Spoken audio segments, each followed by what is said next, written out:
dodgy lead.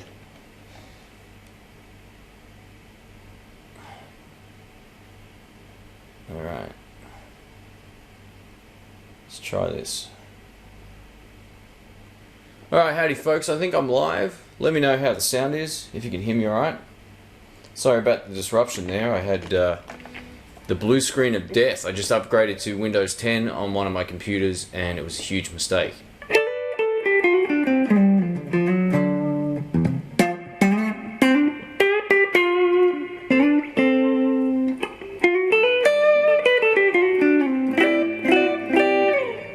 So let me know if you can hear me. The chat should be running, hopefully. So it looks like we're good. We've got a couple of people already watching, which is awesome. So yeah, I just thought I'd go through some of the Tokai guitars I have, and we could have a listen to how they sound and compare and all that kind of stuff. I'll give you a bit of an overview of the ones that I have and all that kind of stuff. This lead's a little bit dodgy, so we're going to see how we go here.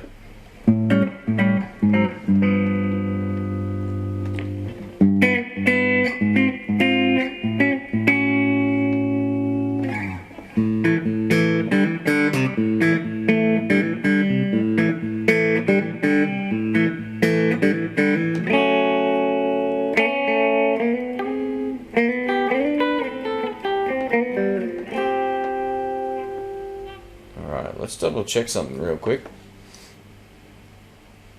Sometimes when it crashes it...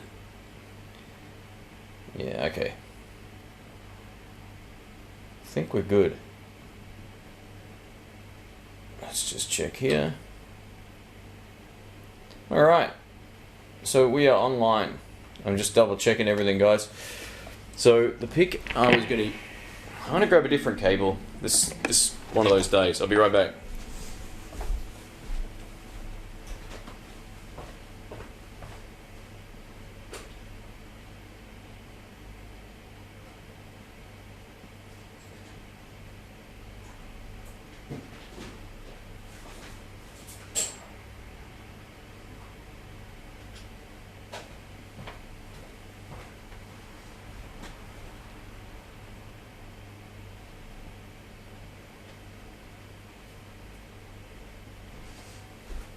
Alright, let's try this.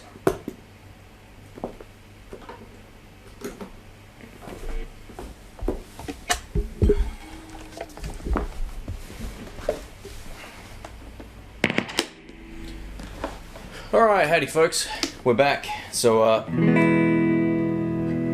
thought I'd go through some of the Tokai guitars that I have and we'll have a listen, see how they sound, all that kind of stuff.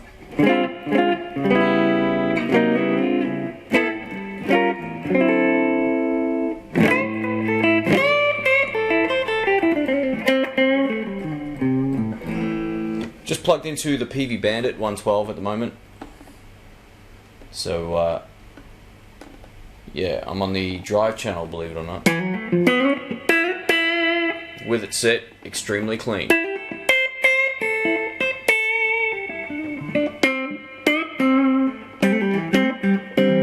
I haven't played this guitar for a while, even on the demos. I just haven't used it. I'm not sure if it was on the demo that I released today or not, but yeah, I shot that a little while back. So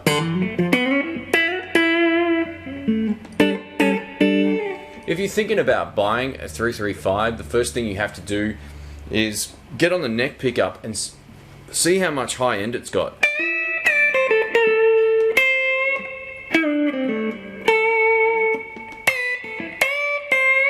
If it doesn't have that chirp, then don't buy it. A couple of the guitars I've had over the years sort of sounded like this in comparison. They just lack that high end, so definitely listen for the tops.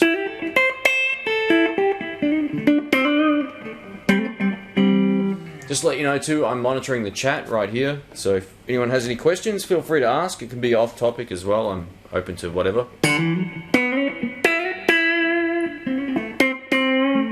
Yeah, so the neck pickup on this is just nice and bright and just, it's got that vintage vibe going on.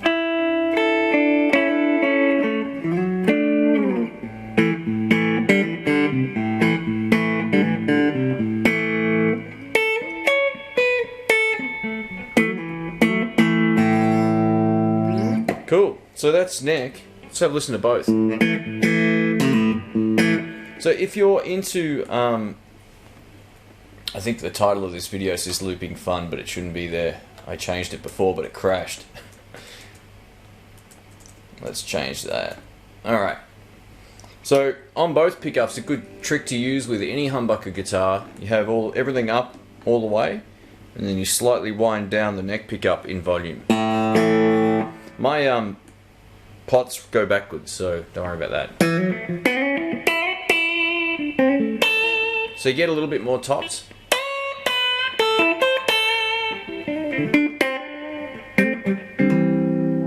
And this is with it back up.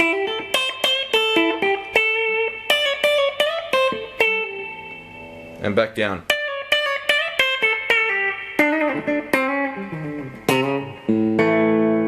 So yeah, it definitely sounds a little bit brighter with that neck pickup down just a hair.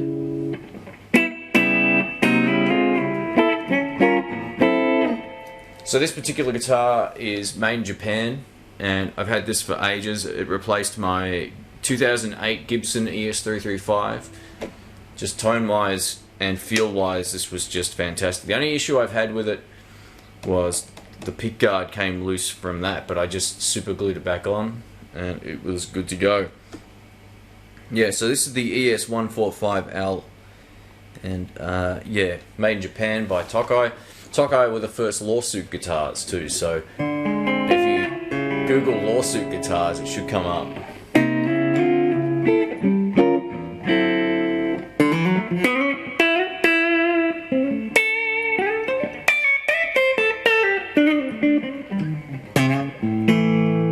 Alright, so bridge pickup.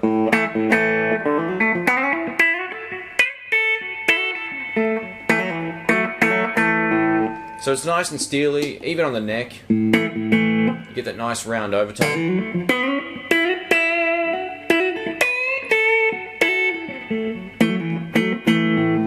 So you should still be able to get nice top end out of any 335. So if it doesn't have good tops and nice chirp, don't buy it. You can't fix that. I made that mistake.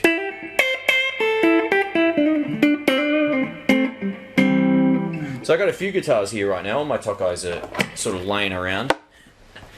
So let's go over to this guitar here. Actually, let's grab this one. This is all stock. This is the Made in China SG by Tokai. How good does that sound?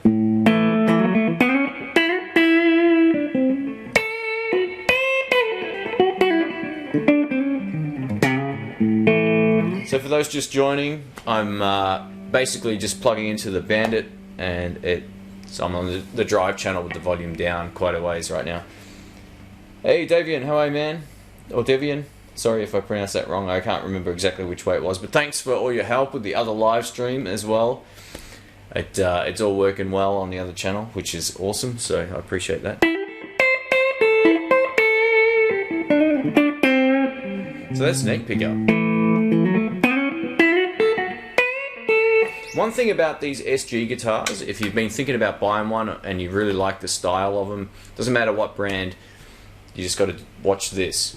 They fall, they're neck heavy, so just be wary of that, test that out, see how bad the neck fall is. And also where it joins is kind of weird. It joins like on the last fret, which is fine, you get all that extra access up here, but you kind of feel like you kind of feel like E should be about here, instead it's here, so you're reaching further away than it feels. I don't know if it's just because of the body size or what, but that's always thrown me a little bit. E's here, like the 12th fret. It feels like it should be up here somewhere, you know. So yeah, you got to get used to the scale or the way that the guitar feels on. But once you get used to it, it's definitely a great guitar.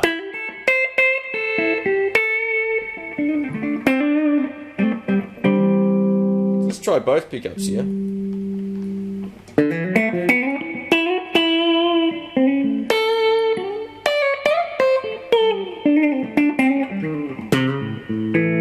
So that's both with the neck down a little bit.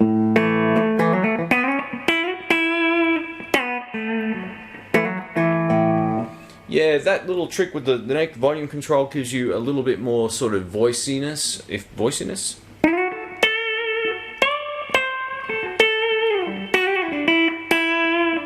It makes the pickup sound a little less thick sounding.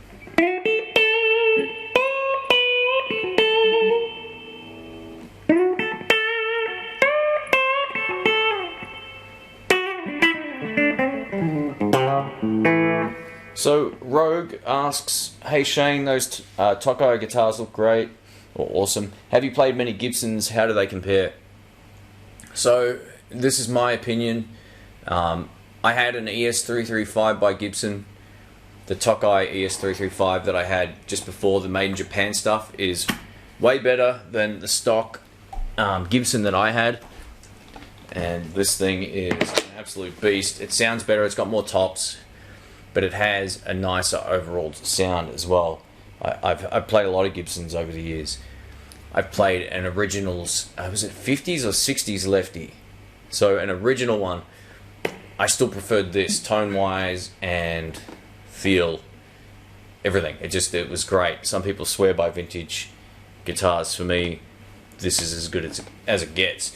And I've also compared this to other ES335s in lefties as well. Same thing, the tone spoke for itself. It was just in a whole other class of tone.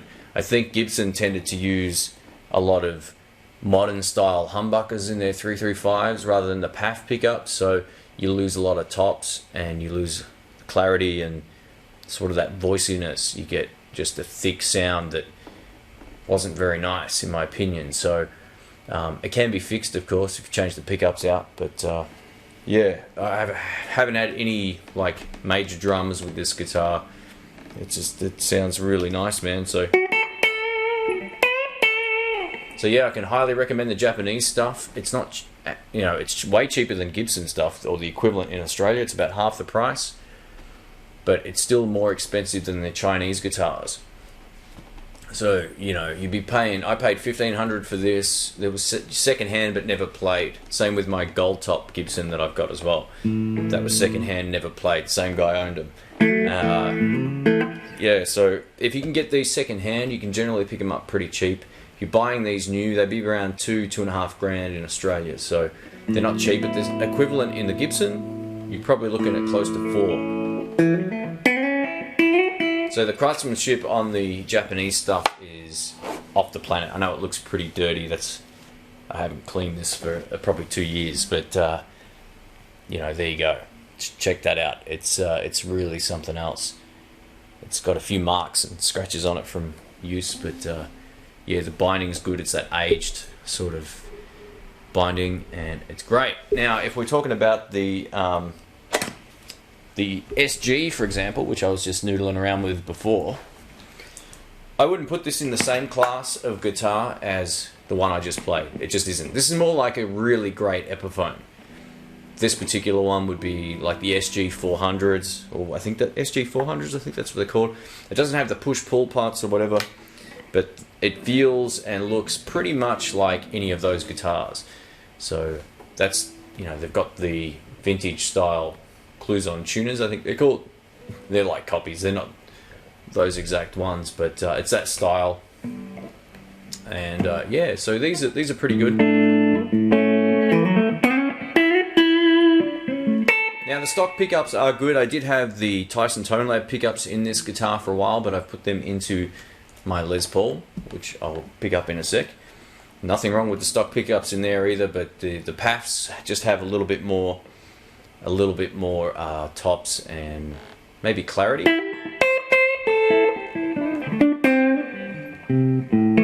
Now, if we're talking about the Tokai guitar over here, this one, this Chinese Les Paul, just to put it in context, I bought both of these guitars, the SG and this, brand new from a shop for $1,100.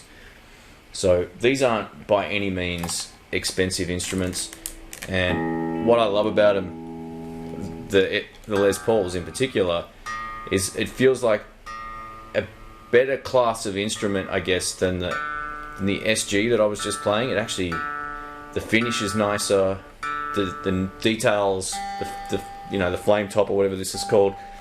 Everything about it seems to feel and look a lot better.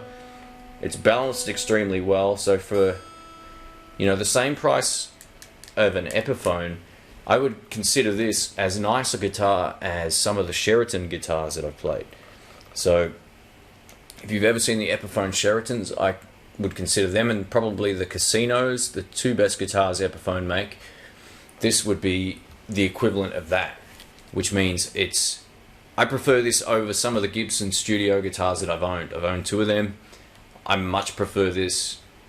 It played better straight out of the box. I didn't have to do anything to it, but like I said, I have changed the pickups, but not out of necessity, just because I played this more than I play my SG, so I thought, why not? So yeah, it's got a lot of chirp.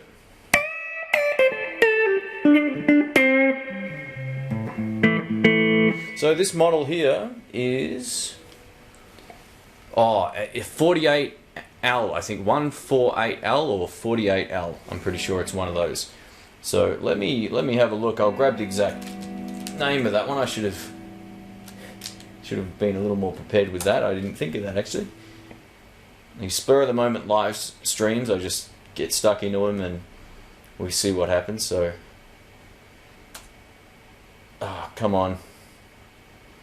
Yeah, I think it's called like a 48 or a 48L or something like that. It's just their base model. So they get better from here up, believe it or not. If you're right-handed too, you get lots of different options in terms of finish and style. There's some with P90s, like my Gibson Gold Top with P90s. It's that sort of thing. I've compared the Gibson custom shop guitars to their Japanese stuff, and I would say they're pretty much identical. So that's the kind of quality. So we got Mandarin. Hello from Ukraine. How are you, man? Thanks for stopping in. So Riley asks, how do the prices compare? I think I sort of covered that, but basically you could buy two of these for the price of a Les Paul Studio, for example. Yeah, it depends where you shop and all that kind of stuff, but generally, yeah, you could. Like I said, I bought these two guitars for $1,100 on the same day. I couldn't make up my mind, and I thought, you know, I got a little bit of a discount for buying them in shop or whatever, but yeah, they've been great. This actual guitar, though, the only one problem I had with it, actually I forgot about this, was the bridge. I've changed it to a Tone Pros bridge, which is way nicer I'm looking for my remote. It must be hiding somewhere. But basically, I changed this out to a Tone Pros bridge, and that, I think, helped just got rid of the buzz that was going on in there, but it also made, I think, the instruments sound a little nicer as well. So it's definitely cool. These aren't expensive guitars. If you get on eBay in Australia, ebay.com.au, you can find all the prices on there. There's a few different shops that sell them, and yeah, quality-wise, it's fantastic. It's got like the aged binding here, binding around the top. You know, it's just, it looks beautiful. Every time I pick this up, I'm playing at a gig or at a jam, everybody goes, "Man, where'd you get that? What is it? You know, how much was this?" And I tell them it's like the cheapest Tokai that they make in a Les Paul, and they're like, "What? No way!" So yeah, I get nothing but a lot of compliments for the tone of these guitars, as well as just how they look. Like the inlays look awesome. You don't get just the little dots. You get the, you know, what are these, trapezoids or something? Is what they are.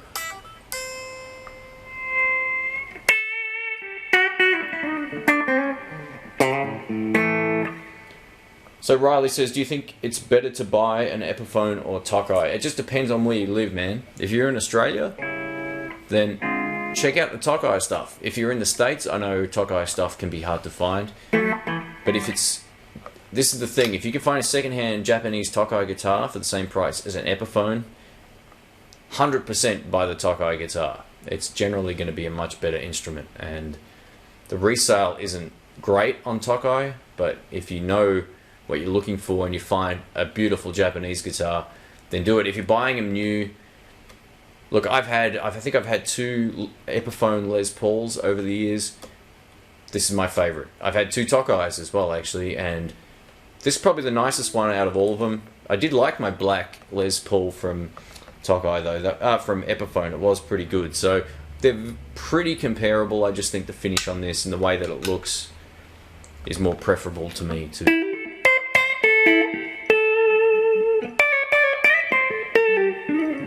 And it's something to be said about having something different as well, which is part of the reason I love the Tokai stuff, because it's not, you know, I'm always like looking for that point of difference with gear. I don't care about price in terms of I don't need to spend a lot of money to get something I'm happy with, and I've never been like that.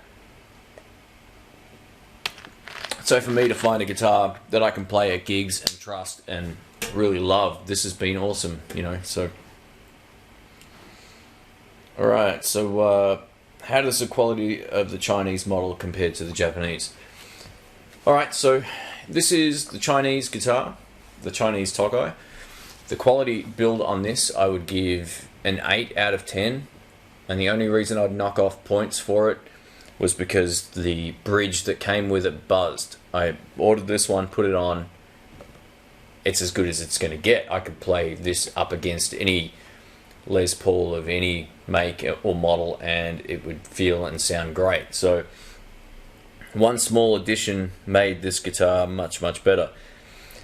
That said, I still feel like this one here is, although this is a Chinese guitar, same entry level point, this just doesn't feel like the same instrument as the Les Paul. How does it compare to the Japanese one? They're very different. The neck on this isn't as nice as my Japanese ES335 here. The finish isn't as nice. It's good, but it's just not. It's not the same. It's not the same caliber. You can see probably where the joins are on the back and all that kind of stuff. Which doesn't. I don't give a shit about any of that stuff anyway. But yeah, you can just see that there's the binding on the Japanese one's a lot better. The neck, you know, like the neck's pretty fat on this one. It's pretty thin. It's hard to tell on the angles here, but to make them, that's probably pretty accurate. I know I'm holding one on a particular angle, but this one's a lot fatter than this, which is what I prefer as well. So in terms of electronics, the pots and switches in these ones are slightly better. That said, I haven't really had any problems with any of that stuff either. So yeah, in terms of quality, I put these ones up with the high-end Gibsons equivalent. They just are. A friend of mine has the Les Paul with P90s that I have I've got the Gibson Custom Shop. He's got the stock Japanese Tokai version of that. They sound the same, they're built the same, they're spec'd the same, and he paid $2,000 less for his, so they're definitely worth checking out. The Japanese stuff is their high-end equivalent to the Custom Shop level of quality. The Chinese stuff is like the high-end of Epiphone / nicer than some studio models. I'm not going to say nicer than all of them, it just depends on what you get. And the SG, for example, you know, that's there with the Epiphones. Probably no better, probably no worse. It's just the SG is probably like the weakest guitar that I've got. Tokai also had some Chinese models. Some are not that great. Well, like I said, man, those two other guitars that I've got are Chinese guitars, and as soon as I played them, they felt great. They sounded good. I didn't need to do anything to them, really. So, you know, I reckon I got a deal. I've played and owned a number of Epiphones over the years too, so just because they're made in China doesn't mean they're bad. And I think that goes for pedals or whatever you buy, you know. So just depends on the quality control. Rogue says, I think you've convinced me to get a Tokai Les Paul. You definitely give them a look, man. I reckon for the price, you're not going to get a better Les Paul, and they sound good, and I'd be really surprised if you were dissatisfied with it. Alright, so these pots go backwards, don't they? I got no sound. When did my amp turn off? Ah, I'm plugged into the wrong lead. That's right, I grabbed another lead before because I was having technical problems. Alright. So, Jason Vu says, what band do you play in? I just play in my own band. It's called Shane Diorio Band, which is my last name. I'll type it in so you can check it out if you choose to. It's just the original blues rock, sort of funk band. We play a bit of everything. There's a website, shanesband.com, and I've also got clips on YouTube and all over the place. So, yeah, Facebook, all that sort of stuff. So, yeah, the P90 Les Paul Gold Top is one of their best guitars. And unlike the Gibson Custom Shop one that I have, it doesn't have the relic screws. This is stupid. Like, the Gibson Custom Shop one I've got had these two screws here were relic. The rest of it was like relatively new looking. I was like, well, what's up with these screws? He goes, oh no, they designed it like that. So I looked online and he was right. But I found, the Tokai ones look immaculate when you get them, and that's the way I prefer to buy stuff. I don't really like buying guitars that are relicked that much. So yeah, in terms of quality, these play fantastic, and they sound a lot brighter than the comparisons that I've been able to draw from owning a lot of other guitars. That's the one thing with 335s. If they don't have that chirp, like that high-end sort of thing going on, that really nice, don't buy it. If you can't get that straight away on a clean tone and amplify, don't do it. I must have bought like 15 amps trying to get my old Gibson to sound the way that this one sounded. And when I got to compare them in the shop side by side, a mate of mine was with me, and it was just a no-brainer. This sounded so much better. So, yeah, stock pickups in this. Everything in this guitar is stock. Nothing's been changed. Nothing had to be changed. I think I changed the switch. Oh no, I rewired it or something. Did I change it? Was it this guitar? I can't remember. There's so many guitars now. But yeah, stock pickups in these are just fantastic. Yeah, so they're kind of like a PAF style. Maybe not as PAF as the ones in that Les Paul down there, but they just have that chirp, man.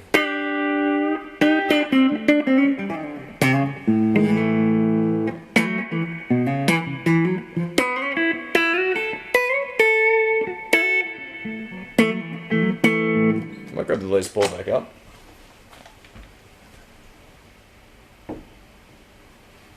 Alright, let's grab this guy. Have a listen to the difference. What was I on? Neck pickup? These ones actually roll the right way.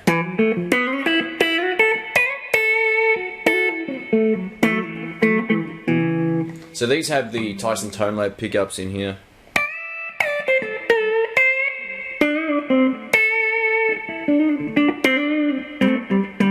I don't know if it's just the pickups or what it is, but I think inherently the 335 has a little bit more tops going on. It could just be me, I don't know.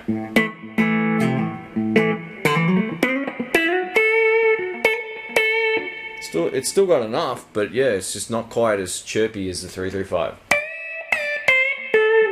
When you get on the bridge and it is.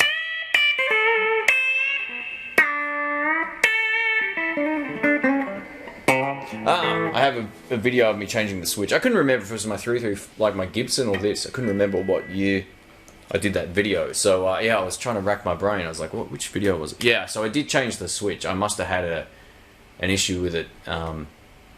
Yeah, I've done a lot of mods to guitars over the years, just simple stuff like that, and I have trouble sometimes placing which guitar was what. So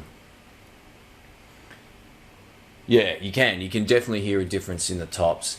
And I'm using a different microphone to do the stream too. I'm using this guy down here. Look at this guy. Believe it or not, I won this microphone on eBay for $2.20. And it took 4 days to arrive. How awesome is that? It cracked me up, man. I very rarely ever win anything on eBay at starting bid. But when that came up, I was like, I might bid on this and just try my best and see how it sounds. And if I win it for $2.20, it seems to do the job. And it's probably a little more like omnidirectional, so it picks up sound from everywhere, which makes it probably good for picking up my voice and the guitar, because the Bandit is over there at the moment. So nothing like a $2 microphone to do the deed. It's a little out of tune.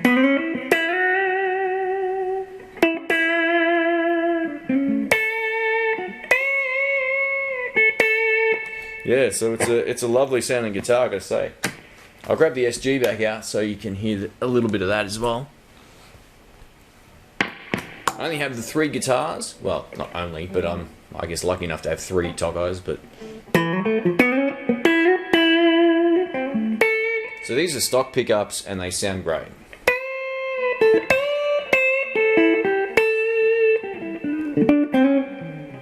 I really like these guitars. They're kind of like the next step up from a Telecaster, you know.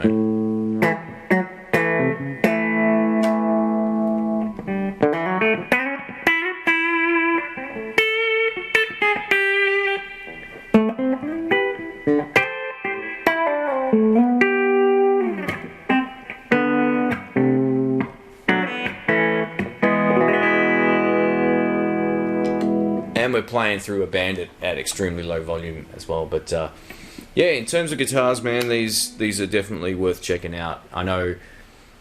How's this? These are a copy of a guitar, and I think there's copies of these guitars out there too. So just got to watch where you get them from. Make sure you buy them from a dealer, not I don't want to scare people off it. But if you're buying like a Japanese one online, you should be fine. But if you're buying like a Chinese one, just be careful where you're buying it from. It should come in a bag as well. You should get one of these.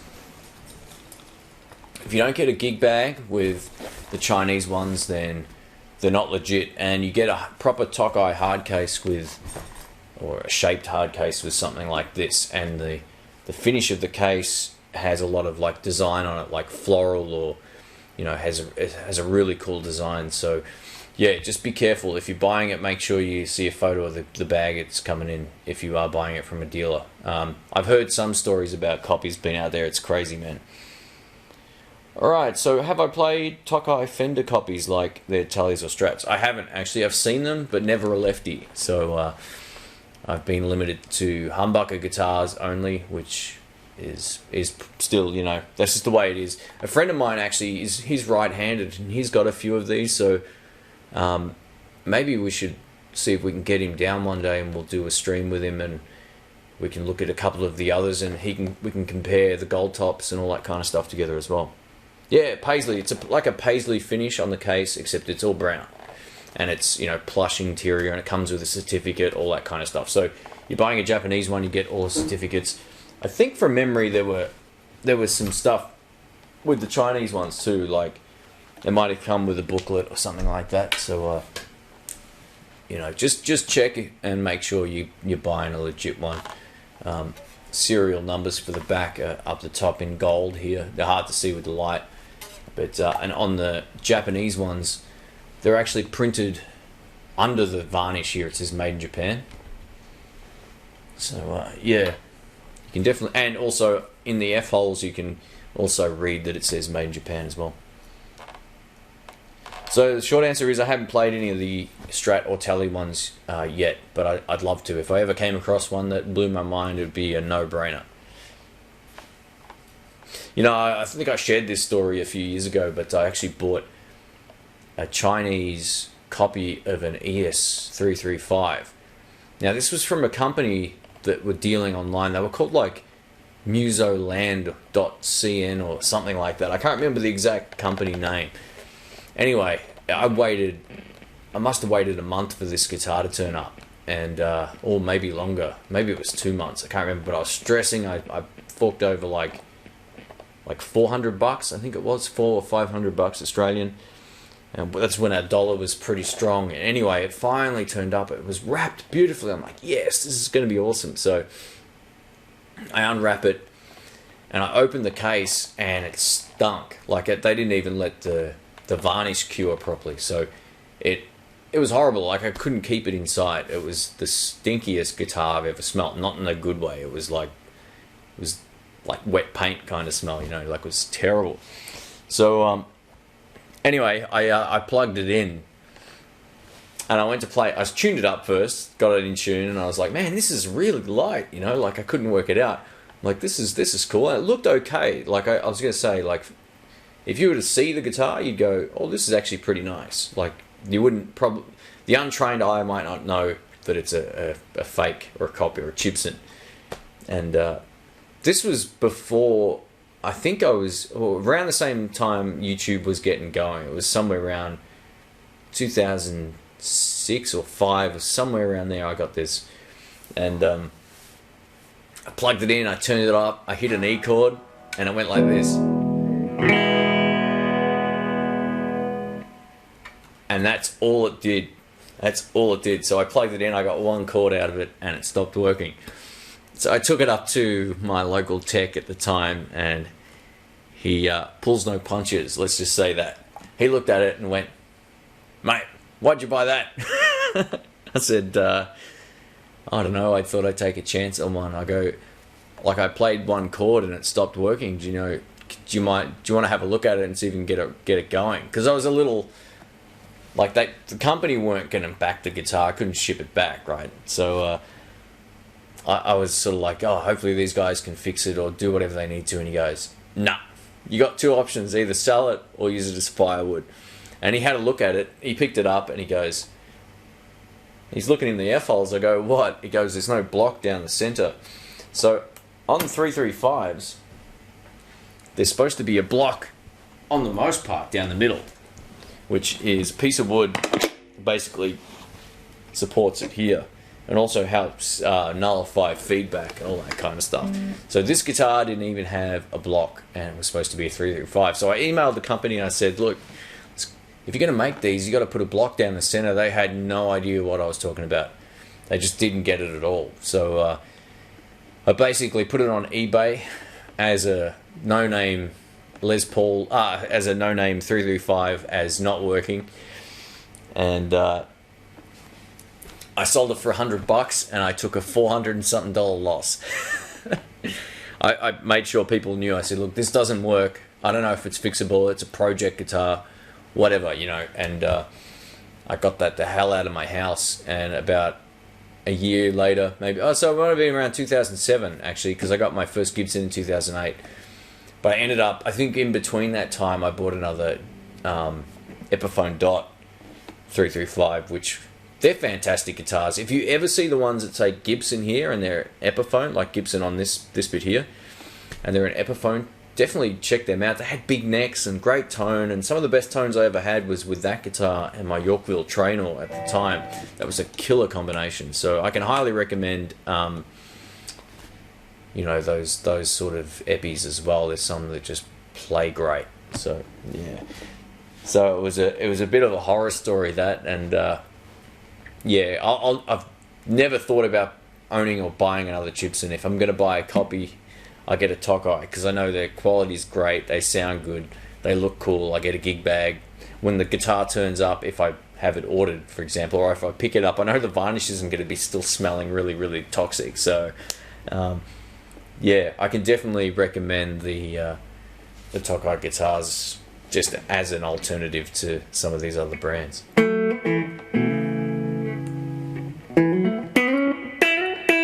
It's got so much top end, man. I love it.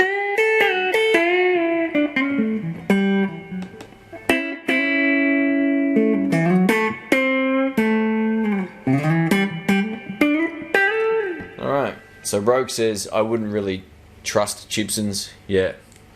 Look, I'm sure the quality's better today than they've been. Like, I've seen some guys post videos of Gibsons and they work, which is a step up from the one that I bought that looked like it had everything, but I plugged it in, I played an E and just listened to it fade out. I'm like, oh man, my amp's died, what's going on? Tried the switch, tried everything, and yeah, the Chibo didn't deliver the goods in any way at all. So So Schwanky Pants Gaming says, "Sup guys, just got here. Have I missed much?" So I just went through the story of owning my first Chipson before the whole Chipson thing was a household name, I guess. So yeah, I spent a lot of money on a guitar at the time to try to save money, and ended up biting me in the ass big time. So you can listen to it on the you can listen to it on the on the the video will be posted up once I finish the stream anyway. So yeah, we're just talking about Tokai guitars today and what I think of them and the tone differences between the 335 that I have right here. I've got a Les Paul, or Love Rock as it's called. It says Love Rock on the headstock there. And I got the SG just over there as well. But yeah, so the tone of the Japanese stuff is a little bit nicer, and just the overall feel of the neck, I gotta say, it feels like a nice instrument. But the closest thing that I've played is this, and this is about a quarter of the price of this. And I mean, look at it. Most people, when they see Tokai, they go, "Oh, you got a Japanese one, beautiful." And I'm like, "Nah, it's not." And they look at it, they pick it up and look at it, and they go, "Yeah, it is." I'm like, "No, it's not. It's their cheapest Chinese Love Rock or Les Paul style guitar." And most people are shocked and astonished that a guitar has such a flawless finish and flawless binding and flawless fret edges and all that kind of stuff. So yeah, they're really great. So we don't have to stay on the topic of Tokai guitars, but I thought that would be fun just to have a quick live stream chat about them. People who are interested can ask some questions. Have you played the Jap Tokai SGs, and if so, the 335 quality? I have played. I nearly bought the Japanese SG. I was so close. The finish of it is much better than the finish on that guitar. I think the tone of it is slightly nicer as well. Has more tops. It has more of that voicey sort of thing that I was talking about earlier. So you get. This is the advantage of these pickups, man. They've got a lot more just high-end bite and in a good way, like not unpleasing tops, but the full range, man.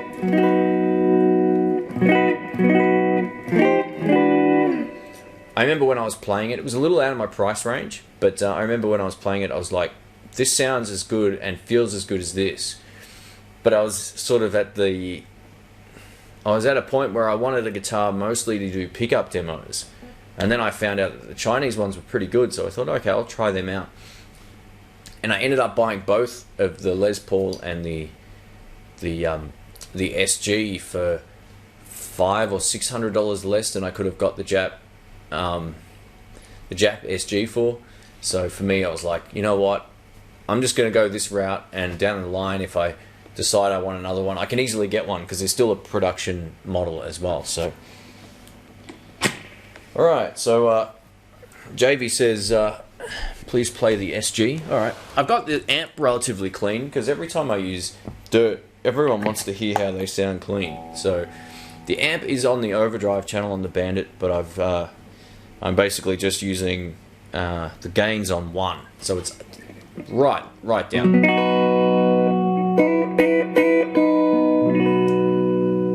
All right, so that's both pickups.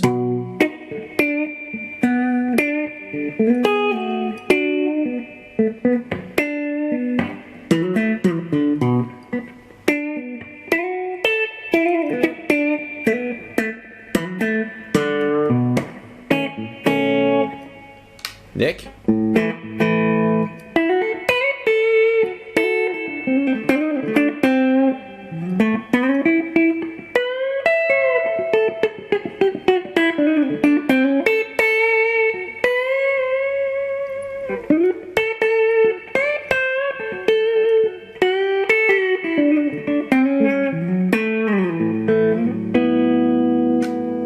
And bridge.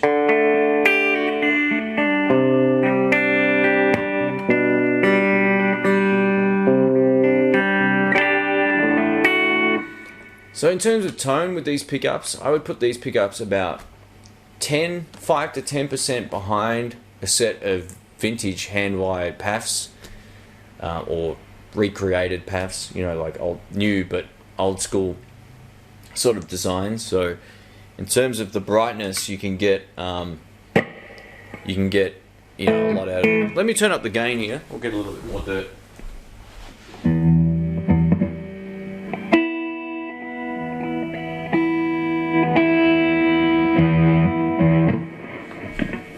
I don't know if I tuned this guitar up before, but it's a little out. But yeah,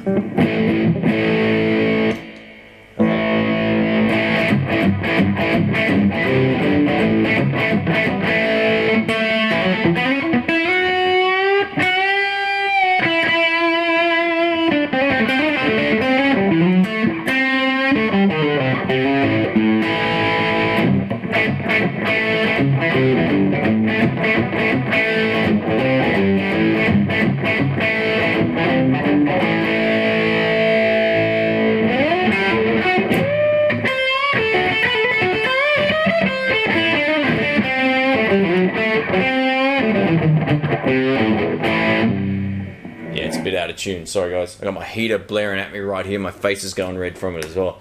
So yeah, that's with a heavy amount of vintage over. Oh yeah, the G was right out. Sorry, guys. Jeez. And that's doing that ZZ Top style thing. So yeah, I got asked to play a little bit like that. So that's that style. Alright, so Joe Utan says, I have a made in Japan Tokai Love Rock LS95. Nice, nice, nice. I bought it from Music Ground in London in 1998. A few years later, I got it refinished with a nitro lacquer. Okay, cool. I've never really thought about getting guitars refinished, but if that's your preference, cool, man. That's pretty cool. So I might play the Les Paul with a bit of dirt as well, but we'll go back to bridge pickup and we'll go through bridge pickups and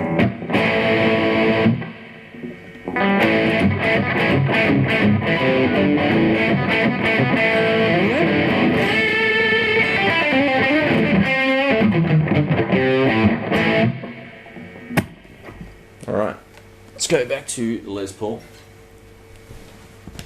Unless you've tried these guitars, a lot of people sort of dismiss them. You'll notice this one buzzes a little more.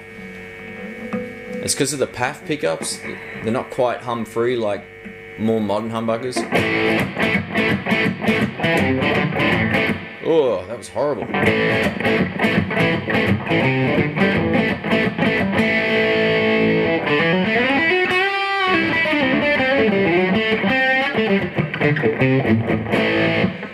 Les Pauls just are a little bit darker and fatter sounding than SGs in general. So you either love that or you don't. It just depends. Depends how much high-end registry you have in your hearing left. That's why my friend Rick, he doesn't like humbuckers because he doesn't hear the tops. He needs his Telecasters. And this is bridge pickup on the 335. You can hear this one's buzzing a little bit as well. They sound relatively the same. One of the things I've noticed, if you play any guitar with a certain amount of overdrive or gain, you can't tell the difference between the tones.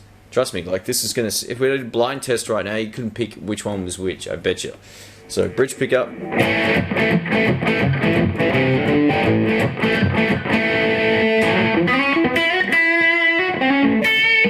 So that's at that point where, you know, it's got so much gain, or enough gain, that the guitar itself doesn't really matter. You could almost be playing anything. And this is the PAF pickups. It's out of tune as well, sorry.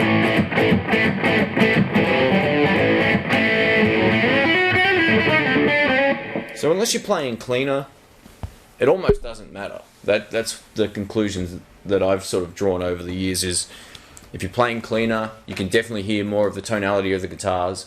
Once you start playing ZZ Top style drive, get any guitar, it's going to sound like whatever effect or amp you've got cranked. It really doesn't make much of a difference. If I was to grab my Tele or Strat, it would sound pretty similar even with this amount of gain. I might do that actually. My Strat's right there, so just give me 1 sec, I'll grab it.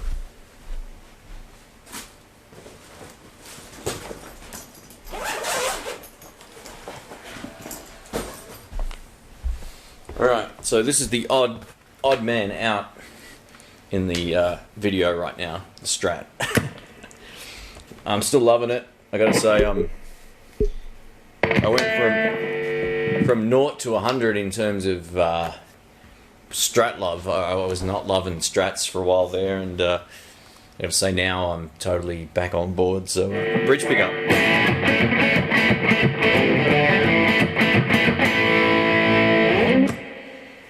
Just to prove the point, let's grab the Les Paul because it's the closest one. So you would assume the Les Paul would have more of everything, right?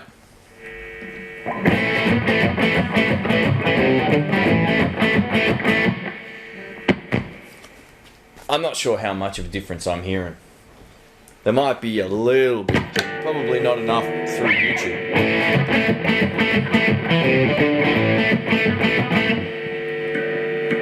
And you're getting that buzz, but yeah, I don't know, man. These strings are a lot newer too, so that could account for some of the tone, but yeah, when you start dialing up the gain, is there really a difference?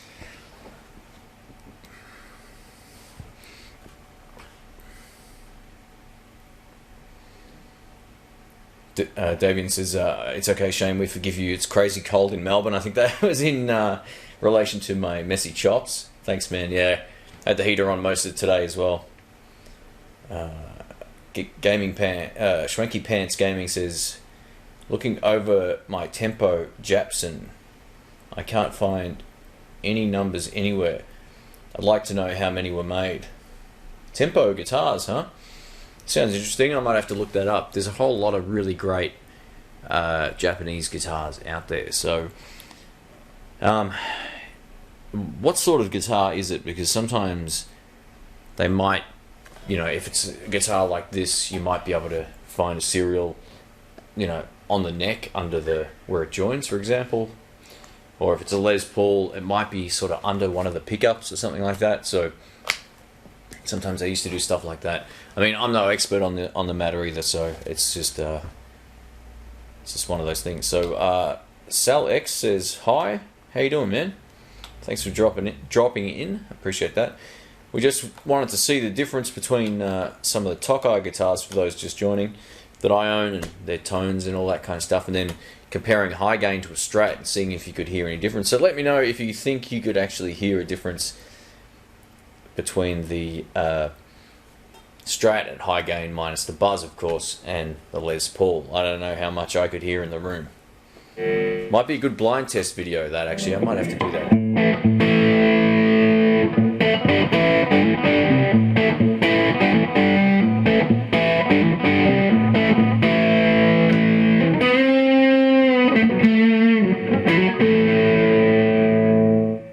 Yeah, so that's an interesting sort of test. Let's go back to clean.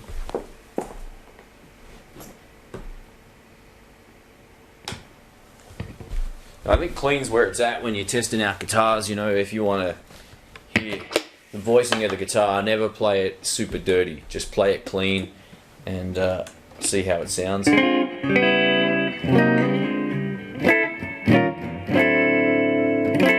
Yeah.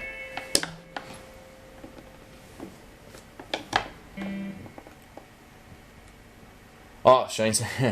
So I just got to ask Shane, what are you looking at? Because you aren't looking at the camera. I've got a monitor right here. My camera is slightly off to one side here, but it's also where my really bright light is. So I tend not to look at the camera too much because it's getting really bright. So I'm looking at my reference screen, which is right there. It's nice and big and it's easy to see. And I can keep track of I got a monitor over here as well, which is doing the live streaming. So I'm keeping an eye on that, making sure that's working, because it crashed once. And yeah, I tend not to want to look this way too much because it's like you can see the lights in my glasses, and it's somewhere there, and yeah, it's pretty bright. So I prefer not to be staring at that little screen all day too. So I've just got this one hooked up. So I know I'm not quite straight, but that's the reason why. So Schwanky Pants says it's a Les Paul copy. Okay, so if it is, look, you might have some information under one of the pickups. It's not guaranteed, but there might be some sort of info under there. I don't know how many. I don't know anything about that brand, man. So, yeah, I'm like I said, I'm no expert when it comes to Japanese stuff. There's guys out there that know a whole lot more than me about them, but I'm sure you should be able to find something on them. All right, cool. All right, folks. So yeah, I just thought it might be fun to do a quick vid and have a chat and show you some tones and all that kind of stuff. So yeah, if you have any questions, let me know. I'm happy to answer any before I shoot off. So Lopez85 says, thanks again for the SG demo. It stays well in tune usually because the main concerns I read about was about tuning issues. It's fine. I've gigged with all of these guitars. You can find videos of me playing and photos of me playing live with all of them. None of them are any better or worse than the others. And like if we look at the tuning heads on the back of this, or the tuners I should say. Alright, that's those. I really need my remote. I don't know where I've put it. But anyway, yeah, basically they're very, very similar. Minus the color of these is slightly different. But they're basically the same sort of design. So they're fine. The tuning is no problems at all. The only thing I would suggest is if you buy a Chinese one and you're playing it acoustically and you hear it buzz, replace this bridge. Don't mess around with trying to fix it because you won't be able to. I spent hours looking at trying to fix this on my Les Paul. So yeah, I just changed it over to the Tone Pros and I've never looked back. I kept the original one as well as a just in case thing, but yeah, these Tone Pro bridges are where it's at. You just put them on, you find the right size. I think they're the 6mm ones from memory, 6mm holes. Put it on. That was it. It was a piece of cake. All I had to do was lower the bridge here. Actually, I'm going to zoom in a little bit here because there's my remote. This makes life a bit easier. So yeah, I'll show you this one. I'll show you the difference in the bridges because you'll be like, yeah, this is way better. So this one here doesn't have any like little springs or anything running across here. Everything's sort of, it's sort of a bigger, fatter version of just a stock bridge. It's so much better. The intonation's easier to set. You've got, you just use a Phillips head or star screwdriver in there and you can get it set up. There's nothing really that can come loose or fall out when you take it off or anything like that. So these are well worth the upgrade on any cheap guitar if you do need to do it. That said, my SG's been fine. So I haven't had to do it on this guitar. It doesn't buzz or anything. So that's the stock one. So as you can see, hopefully they're... Let's go a little closer here. Alright, this is perfect. See this little thing, this little spring thing that's running across to here? I don't know if you can see that or not, but there's like a piece of wire. This is a huge... what's the word? It's just a crap design. That's the best way to explain it. I don't know why Gibson and everybody else on the planet aren't using Tone Pros bridges. They're so much better than these ones in every way. If I was to take this off and if I somehow turned it upside down, you would see basically most of the screws would want to fall out. If I didn't have that retaining spring holding the screws down, it would be a nightmare. So with the Tone Pros one, it's literally like just a superior design in every way, and it just, you know, retrofits or whatever straight onto the guitar. So as long as you get the right size, they're good to go. I chipped this the other day when I was messing with it. I can't believe it. I've taken a bit of paint off in there. You can just see it just in there, but it's no big deal. It's my own stupidity. I won't make that mistake again. So look at the finish. So you're looking at this in good lighting, no camera tricks, and yeah, so that's the kind of quality you get on the Les Paul or the Love Rock style guitars. This is the back. just a nice piece of heavy wood. Now these things, I've still got the plastic on them. If they look a little funky, that's why I just never took the plastic off for whatever reason. I just left it on there. So any of these marks is just smudges, that all comes off. But yeah, so let's take a look, quick close-up of the SG. So this is just a much more simple design. It doesn't maybe have the finesse or finish of the Love Rock, and it definitely doesn't have the niceness of the Japanese SG in terms of finish, but it looks as good as every Epiphone out there. So there's some yeah, there you go, you can check that out. Looks pretty good. I think it's 3 pieces of wood on the back, judging by the lines you can see there. It's, see, this sort of stuff can bother people too. You see how there's like one big piece down here and then the wings basically here and here. I don't care about any of that stuff. That doesn't bother me. I don't even think about it when I see it from the front. Now that I've pointed it out, you probably will notice it, but yeah, I'm not too precious with that sort of stuff. And we'll take a look at the SG, the ES335 up close as well. This has got to be like the dirtiest guitar right now that I own. It is filthy, but if we take a good look at this bridge is fantastic. It doesn't have any of those screws, so they use, I say screws, I mean the pin or the spring. It doesn't use it, so it's a much better design straight off the bat.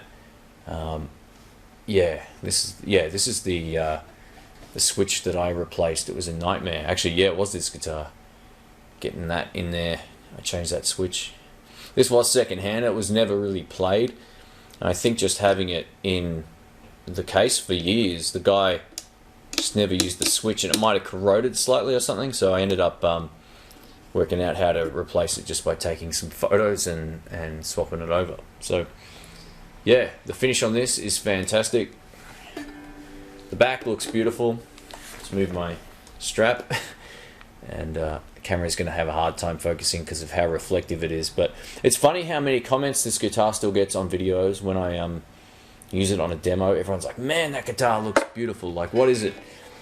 And yeah, so that's the Tokai love, man. There's lots of great Tokai instruments out there. If you can find them, definitely check them out. So Schwanky Pants says, no metal plate on the back of the neck.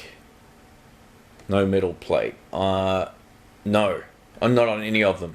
So they're all kind of like glued in place, I guess. Is that what they're called? They're all kind of glued in. There's no bolt on necks or anything like that with these. So if after a bolt on neck, you probably have to go for a different brand. Yeah, set neck. There you go. That's exactly right. So alright, so DMS Productions is here. Welcome, man.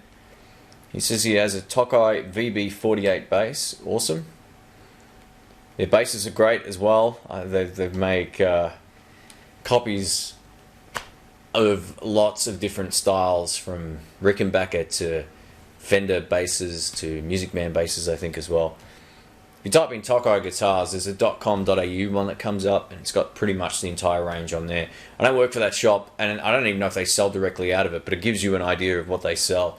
That's where I reference a lot of my information from for videos. Alright, so JH Schofield, welcome, man. Thanks for joining in.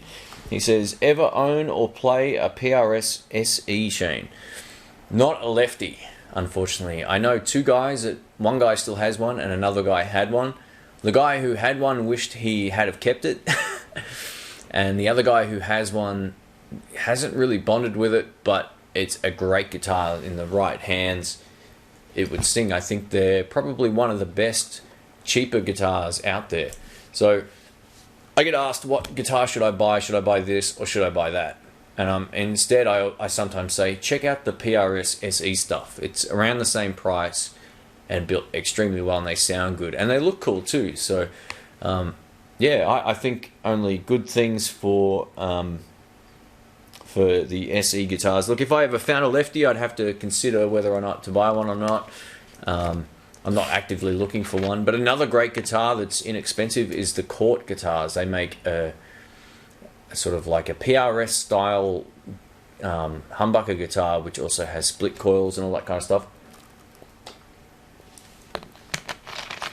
And they're great. So Salix101 says, story time, preferably when you started out. Yeah, okay. I don't know if this will bore everybody or not, but I'll take a few minutes to have a chat.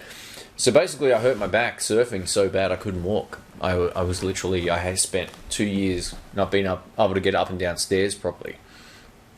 So it was pretty nasty. I couldn't walk for maybe, I don't know, it was a while. Like I remember spending the first week in bed not being able to move. My right leg didn't work for a while.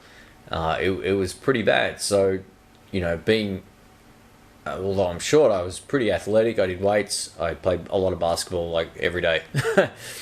You know, I'd go surfing, all that kind of stuff, and I was literally unable to move, which totally sucked. So I was like, what else can I do? So that's kind of what got me into playing music. It was one of those decisions that I always liked music, and I loved listening to good music, and I thought maybe I should start playing guitar. And that sort of, I think I was already noodling around with guitar a little bit on acoustic before that, maybe just once every 2 months or something. But that was kind of like the catalyst for me wanting to get into it more.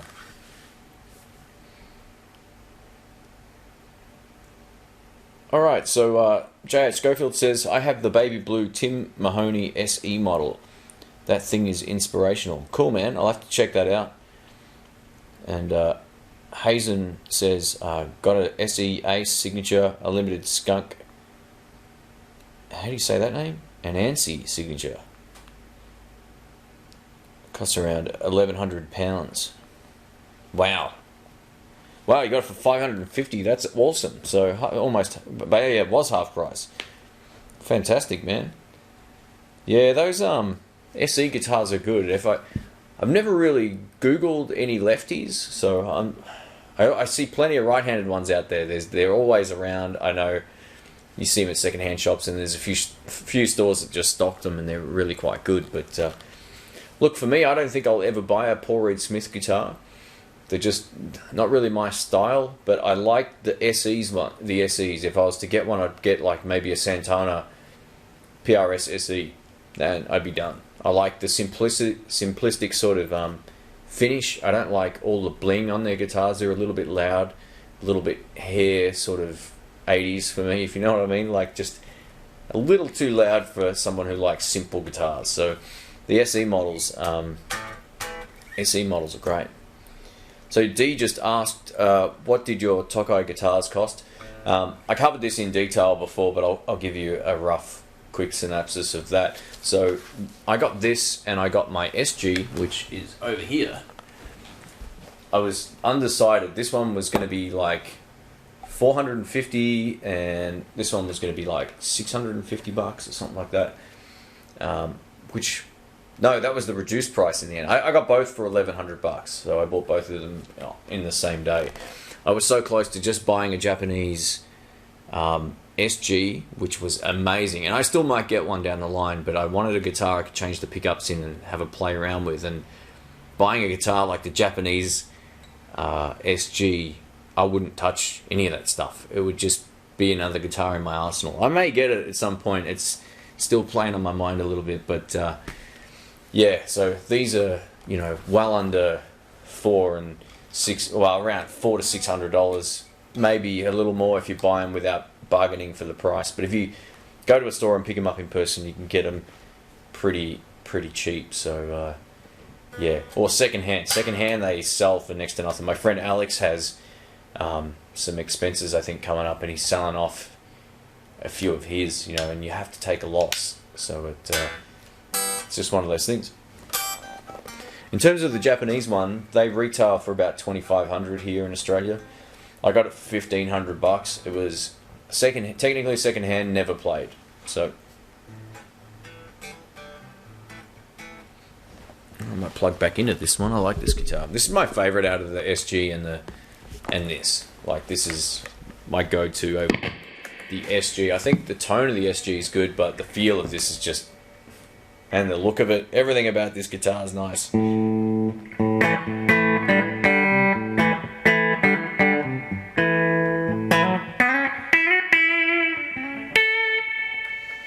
So J.H. Schofield says, fretwork on my PRS SE was nearly perfect, which is unheard of for most guitars under $700. Same with these, man. These are perfect. Good sized frets. They're just flawless. I've not touched any of that stuff. And both of them, even the cheap SG that I've got, well, I call it cheap, but it's cheaper than, less expensive than this. Frets are great. The neck's great. All that kind of stuff. Right, so we've got Chris Klassin from Pennsylvania in the United States. Thanks, man. Yeah, I'm a big fan of the Tokai stuff, so thanks for dropping in. Appreciate that. And hello from Melbourne. And Ben Entertainment.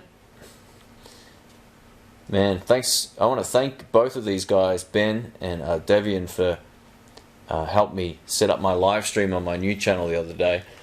It was over the last few days. I've got it all working, which is great. So, yeah, I sent Ben... No, who did I send some pics out to? Devian. So I'll send some out to Ben as well. Schwanky Pants says, ever thought of building a guitar? That's interesting. I have. I thought about buying some parts from a shop called Pitbull Guitars in Western Australia here. And and trying to put everything in. I've got like enough hardware in random spots in my place here to put together either a Strat or another Les Paul or a Tally. Give or take, I think I've got enough parts. The only problem is, like, the paint job part of it. I could either leave it or varnish it. I can spray paint pretty well, actually. I got into doing pedals for a while, like making pedals, and I learnt how to use a spray can properly and clear coat stuff and all that, but I just know, like, a spray can probably isn't going to look too good. So, not that I'm really that fussy about finish like that, but I'd want it to look good. Otherwise, like, I wouldn't use it. I'd just sand it back down and start again, which kind of sucks. So, I'd have to really think about... I'd really have to do more research in terms of paints and seeing what I could do, whether I could hand paint it and still make it look nice, or whether I have to airbrush it, all that kind of stuff. So it may require me to get more tools, which is one of those things that I'm not really sold on. Where I live, I don't have like a tool shed, so I'm a little bit limited on what I can use. So, but to answer the question, I have thought about it, and it's something that I've wanted to do for a while. If I was to build another guitar, it would either be in combination with the parts I have, or I'd build something totally different to what I've already got in my collection. I don't like doubling stuff up too much unless, like, I've got two Les Pauls, but one's got P90s and it's a gold top and it's a bit different, fatter neck. So technically they're two different guitars. It'd be like buying two of these exact same guitars. I wouldn't see the value in that.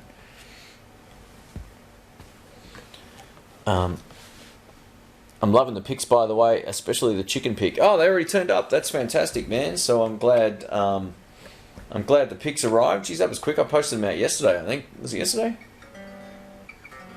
So that's great. So 41 Degrees South says, any cool up-and-coming builders you know of? Little Crow seems pretty nice. Anything else?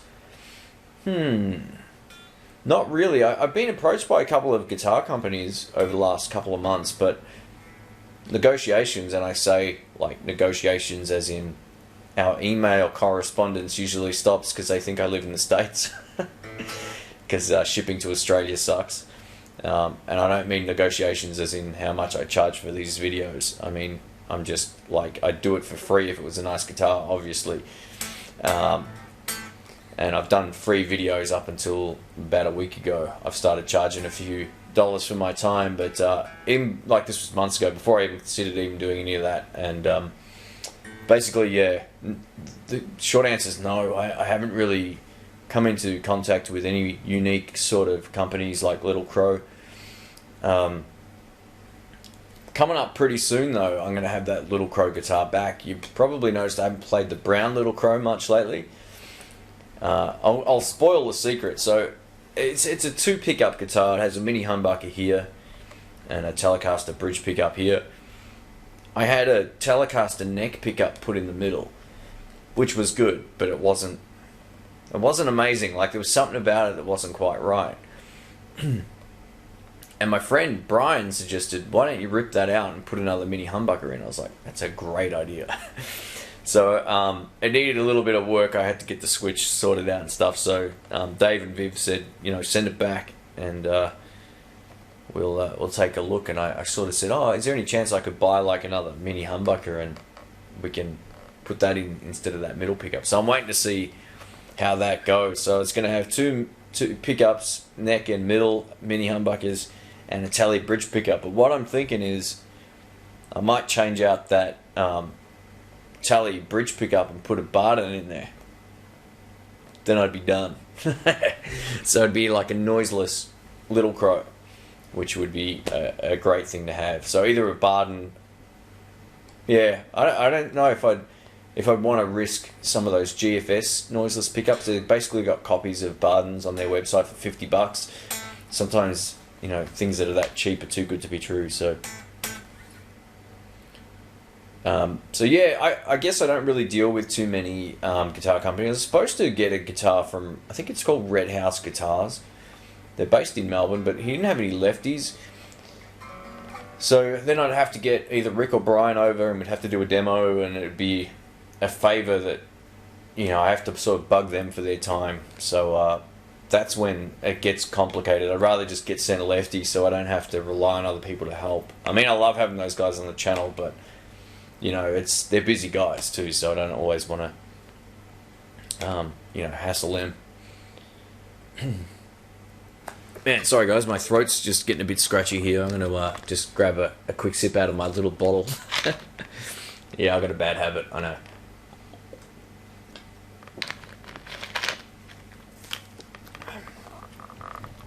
Alright, so I missed a few questions here, sorry guys.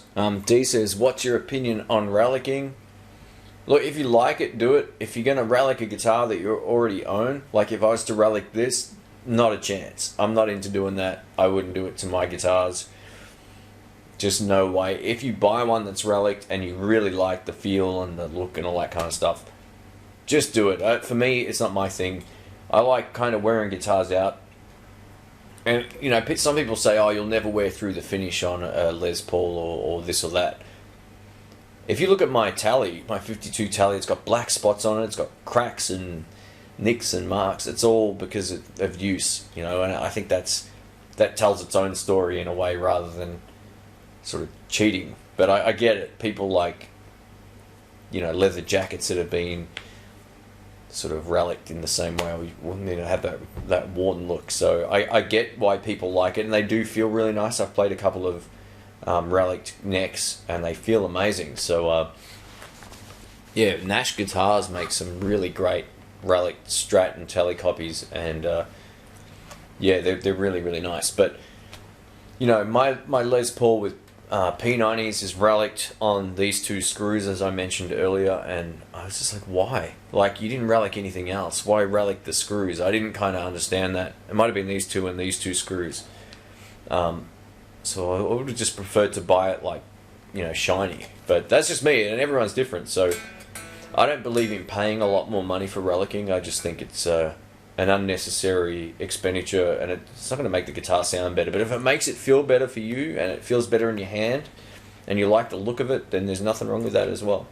I think guitar players get a little bit too carried away with it sometimes. Alright, so Daz says, did you end up buying that Tokai overdrive pedal you demoed? No, I didn't. I want to though.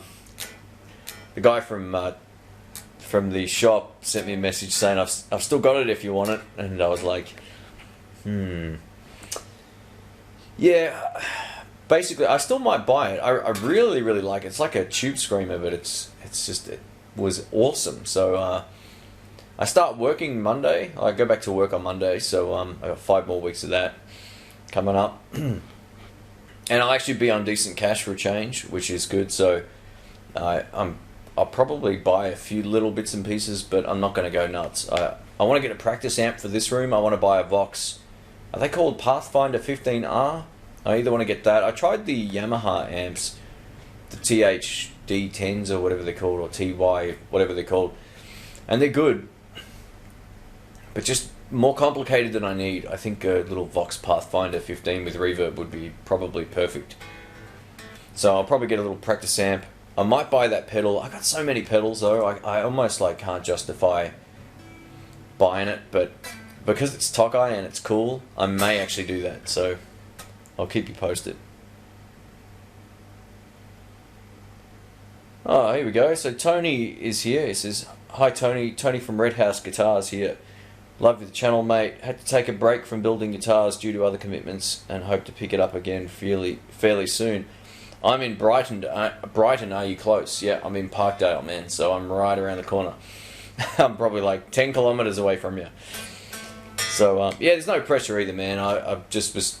Yours was the first name that I thought of that came to mind. There's been others as well, but yeah, you know, it all comes down to the lefty thing, and I think a lot of companies don't realize, like, if they sort of, like Little Crow, I guess I've helped put them on the map as well. They've had a lot of sales just through my positive endorsement of them, and I love their stuff. It took a while, but they got there, and it's great. And once they got there, I was like, yeah, I can totally get behind these and use them on demos and get the name out there and all that kind of stuff. So yeah, so if you ever want any exposure for vids and all that kind of stuff, man, just let me know. I'm more than happy to help out. So thanks for the message, man. It's great to have you on here. I didn't know you were still watching my channel, so that's fantastic. So SalX101 says, ask Keith Richards, he would say bash him up a bit. He's talking about the Reliking. I heard a story of a guy that a friend of mine knows who used to walk to the gig with it on like using the strap as a leash and just like scratching up the guitar on the road. I don't know how true that is or not, or whether it's just a bit of a bedtime story, but yeah. Alright, so Davian says, I bought an Epiphone Les Paul secondhand which had a faded in the sun from blue to a greenish colour.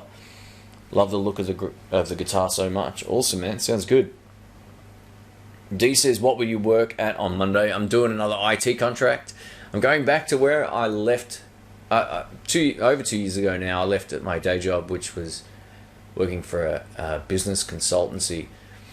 I'm doing a 5-week IT contract there. So yeah, I guess my videos will slow down. I've actually just uploaded a video explaining a little bit about what's going on and letting people know about my new channel, all that kind of stuff as well. So yeah, I'm gonna kind of like go easy on YouTube for a little while. I've been pumping out videos and I keep getting stuff sent to me, which is fantastic, but I'm just going to stage it a little more. I sometimes feel like 4 videos a week is just way too much, and it doesn't really, you know, all that effort and all that work that goes into it, you don't really see any return on it. I know that's kind of, you know, this is how I survive, so I look at it like that as well. If I'm only uploading 1 or 2 videos a week, it's still going to be the same. So, and it gives people maybe less option to view stuff. Like, I guess if there's only 1 or 2 videos going up, people are more inclined to see, oh, what's going on here, instead of having like 15 videos go up at once. I've never done that. I've never gone like, do a video, put it live. There's a lot of YouTubers that make that mistake and they don't get as many views as they should. But yeah, anyway, long story short, I'm going to go easy on it while I'm working. So I'll do a couple of these live streams, and I'll also do maybe 1 or 2 videos. I just did a podcast before as well. So some of those videos will be going up midweek. I've got some retro demos and maybe 1 or 2 demos, or 1 demo on each weekend basically. So that'll be the schedule coming up. And I want to get more into my other channel and enjoy doing the new stuff as well, which is totally off topic to guitars, just to keep the brain active and fresh. So Jay says, hello, hey man, it's 2:25 a.m. in LA. It's nearly 7:30 p.m. here now. Swanky Pants Gaming says, just bought a Plexi Sound headphone amp for $13, including delivery. Wish me luck, lol.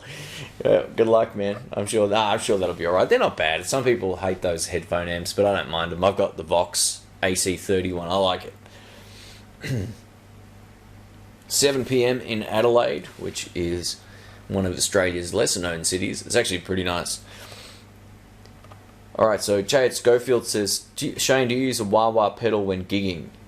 Yeah, I do. And do you have a favourite? Yes. I've tried a number of them. I've owned a number of them. The GCB 95F. F for Fred. That's the one to go for. A friend of mine recently heard it up close, and he's got a bog standard Jim Dunlop pedal, which mine is basically that, except it's got one component that's different, to my knowledge anyway. It's this phasal chip, or fazzle chip, however you pronounce it. And yeah, so this chip makes the wah more mellow, and I really like that. It's a bit more voicey. It doesn't have like really nasty highs, or really, it doesn't do anything bad. It just sounds good. I actually did I got an old video of me comparing the stock Dunlop wah and the GCB 95F, and that made my mind up. When I listened back to that, I was like, I'm keeping the 95F. So I sold the other one off. The stock ones are fine. If you have no basis for comparison, they're good, but they're just a little bit more spiky. So if you're into heavier music, buy the stock one. If you're into blues and funk and that kind of stuff, I probably suggest the F. Oh, my computer's just turned off. There we go. Selex says, 2:27 a.m. no sleep for me. Well, thanks for hanging out, man. That's cool. D says, do you ever tech work on your own guitars? Yeah, all the time. I change the pickups in and out of this with the Tyson Tone Lab PAFs that I've got in there. I've done the same with this. I've changed the switch on my Tokai, this one over here. Changed the switch on this. I put the Zex coil pickups in my Strat. It all started with little things, like I'd replace a pot, and then I was like, oh, okay, I can do this. But I guess I really gained my confidence after I learned how to build some pedals and solder properly and all that kind of stuff. And the best learning tool in the world is YouTube. If you ever want like good feedback from people, and bad feedback, but if you ever film yourself doing anything, someone would say, don't use the soldering iron like this, use it like that. Just little things like this can be, you know, unusually helpful. So I take on a lot of stuff when people say, don't solder like this, watch this, you know, there's other ways you could be doing it. I take that on board, and I've learned a lot from posting videos about stuff. So I started with basic stuff. When I've got my Strat recently, I don't know if this counts as like tech work, but I set up the neck. I adjusted the neck slightly. I had to adjust the pickup height, which is, how hard is that, really? And I had to adjust the saddles so they were kind of, you know, the Strat necks kind of roll slightly. So I had to put, I had to get the height of those right, yet still have it sort of rounded on towards the fretboard. So yeah, I've learned how to do stuff over the years. There's certain things I won't do because I don't have the experience or the tools. So any refret job I will have done professionally, or any what's it called, fret dressing, any of that stuff to do with that, I'll get that done. If I ever need to replace the pickups in this, or even if the switch goes on it again or whatever, I'm going to get it done properly, because working on a guitar like this when there's no cavity on the back is extremely tough. So 335s I'm going to take elsewhere just to save the headache. Just even doing that switch from having no experience was a big pain in the ass. I don't want to do that again. So I'll take that to someone to get it done.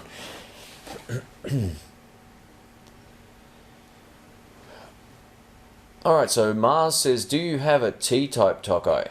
If you mean Telecaster, I don't know. I've never seen a left-handed one of those. Not to say they don't exist, but I've never seen one in person anywhere. So I've never been in a position to try them out.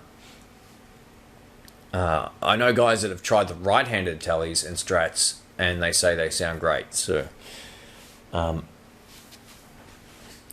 41 degrees south. It says 9:30 p.m. here in Auckland, sorry. Getting tired. You're a couple of hours ahead of me here. Cool. Thanks for dropping in. Swanky Pants Gaming says, I'm thinking of the interesting pedal name video now. Yeah, so I started putting together some funny videos just to mix things up a little bit. I figured the industry could use a little humor. And I thought they'd be fun ideas. I got the idea from another channel. They're completely out of the guitar niche, of course. And I thought, yeah, this might go over all right. I'll try one. If it gets flamed, I won't do it again. But I think they're the only two videos I got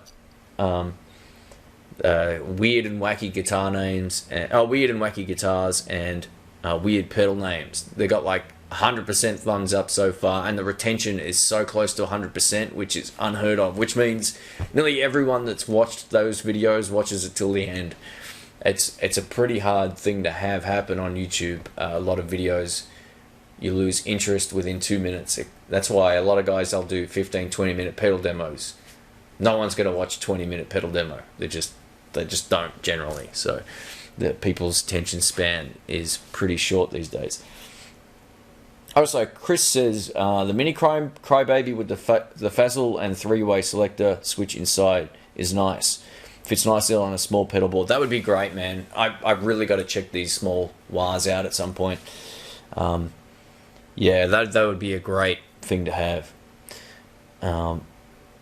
So, did you mod your Les Paul for the Peter Green sound? No, I haven't done anything to it. Actually, right now, recently, in the last week and a half, 2 weeks, whatever, I put the Tyson Tone Lab pickups that I had in here. But the pickups I had in there were fine. So up until recently, every video you've heard of this has been all stock, except for the bridge. So I haven't gone for any particular Les Paul sound other than the sound I have in my head, which is kind of what I like to approximate all of my guitars with. And yeah, so it's just stock. So that's just how they sound, man. They're pretty cool. Have you tried the new PV Classic 20 mini head? No, I haven't actually. That sounds cool. That might be a good little amp to have for the channel, actually. I'm on the fence about buying another head just to do some demos with, something other than a Fender amp, and I don't know if I should just play it safe and get a Marshall. But there's a few other amps that are out there right now that are really cheap at certain shops because they've been discontinued, and I'm just like, ooh.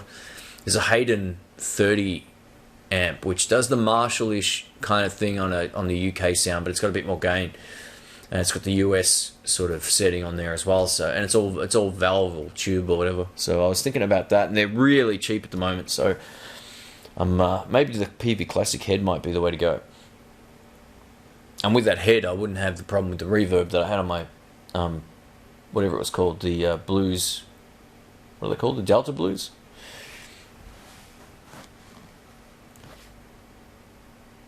So Yoshi MC says, have you tried Japanese Fender guitars? I heard they played like the Tokai Fender copies. They're probably made at the same place. I think Tokai used to basically build a lot of the Fender stuff back in the day. I could be wrong about that, but I remember hearing something around the campfire about that, so I wouldn't be surprised if that is the case. I've only ever played one Japanese left-handed Strat and by Fender, and it was awesome.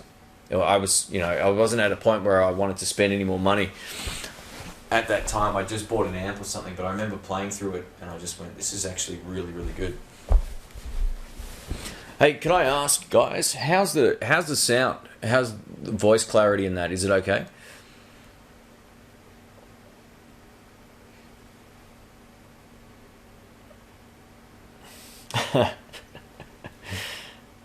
Salex 101's got a pretty funny comment there as well.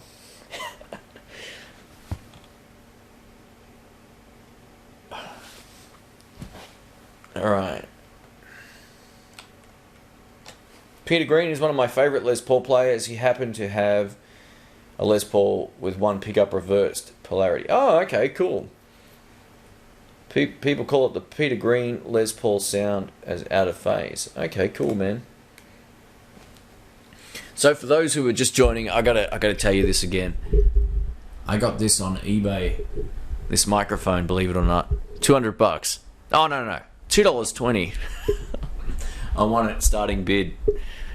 And yeah, I thought I'd give it a go. I used it on a podcast before, so I'm yet to hear really how it sounds other than a quick test I did. But yeah, so I'm going to start using this for this room. It's a little bit less directional than the one I was using, so I can pick up the guitar amp and my voice and all that at the same time. So yeah, funny stuff, man. I very rarely win anything at starting bid, and there's more of these on eBay. So I'm thinking I might bid on a couple more and see how I go.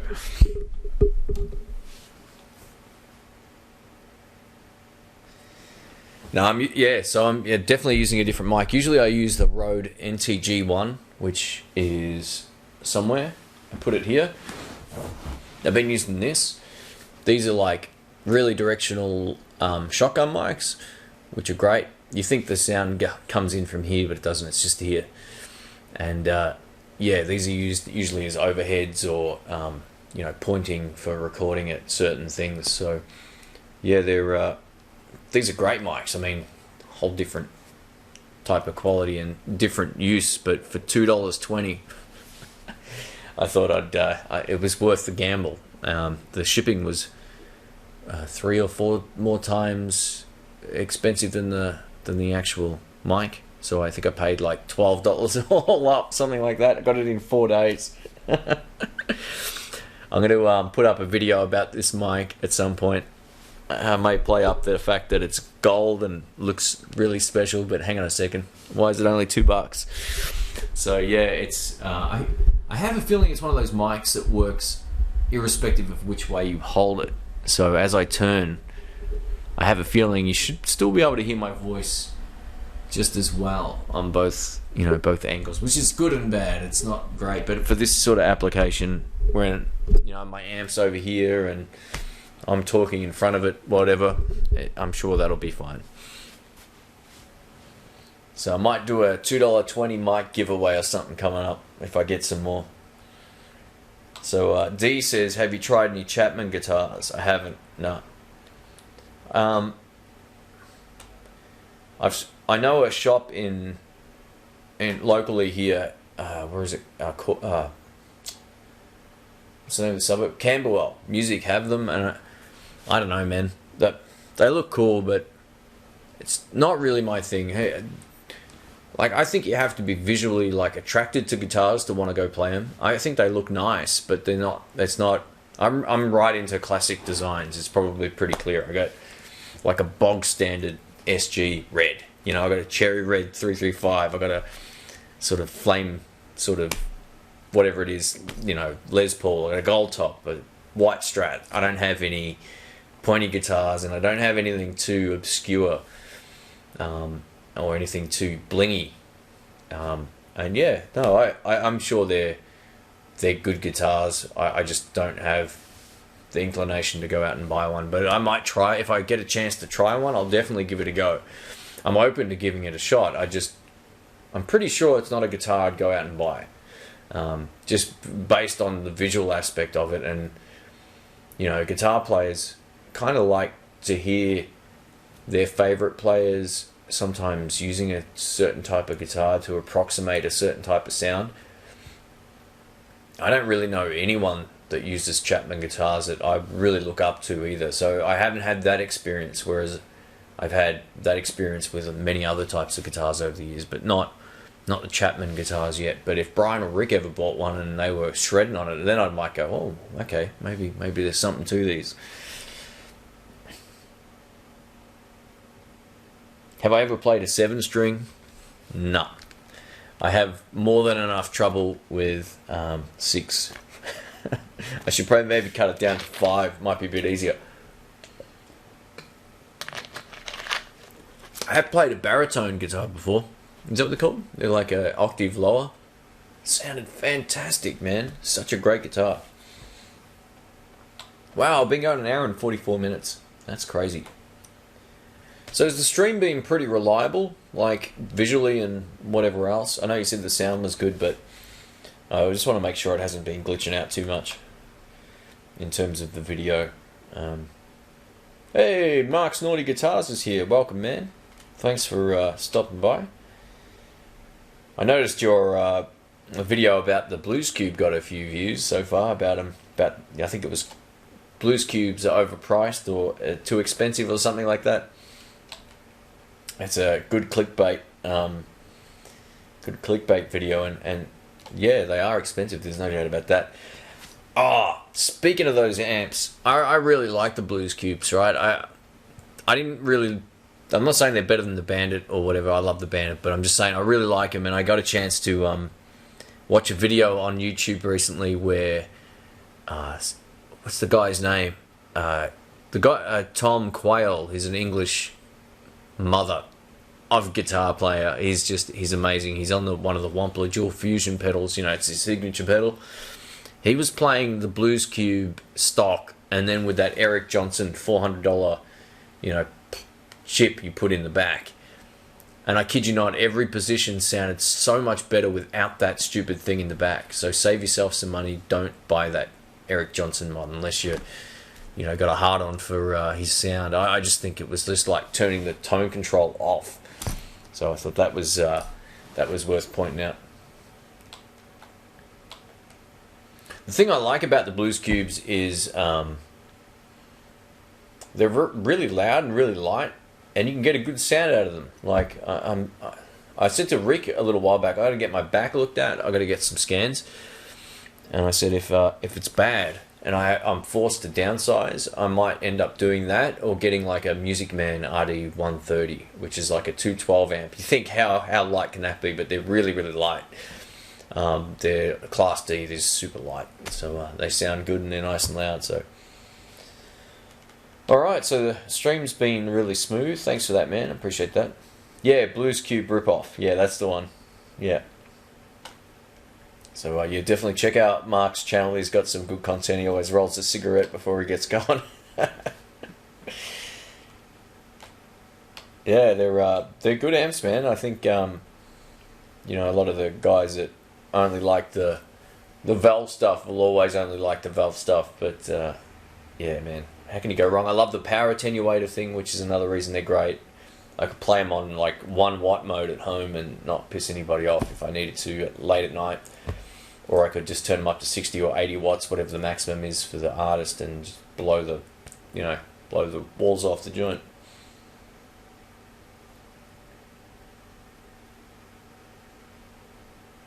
Alright, Ahmad Kareem's here. Howdy, man. Welcome. Daz says, have I played any Super amps recently? Yeah, absolutely. I have. There's a whole... Well, actually, I heard some new ones. Just yesterday, I was in the shop having a look at a couple of things, and I posted a photo on my Instagram, and this is the new one.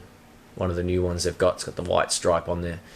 And they've also got one that's got a 15 in it as well, and they're all good, man. And some of them are finally a little bit lighter than the blue ones that are really, really heavy. So if you're after a light amp, don't buy a Supro. But the new ones aren't so bad. They're not as bad as the older ones. I was so close to pulling the trigger on a Supro Royal Reverb 210s. The thing is just, it's the best, but it's heavy as.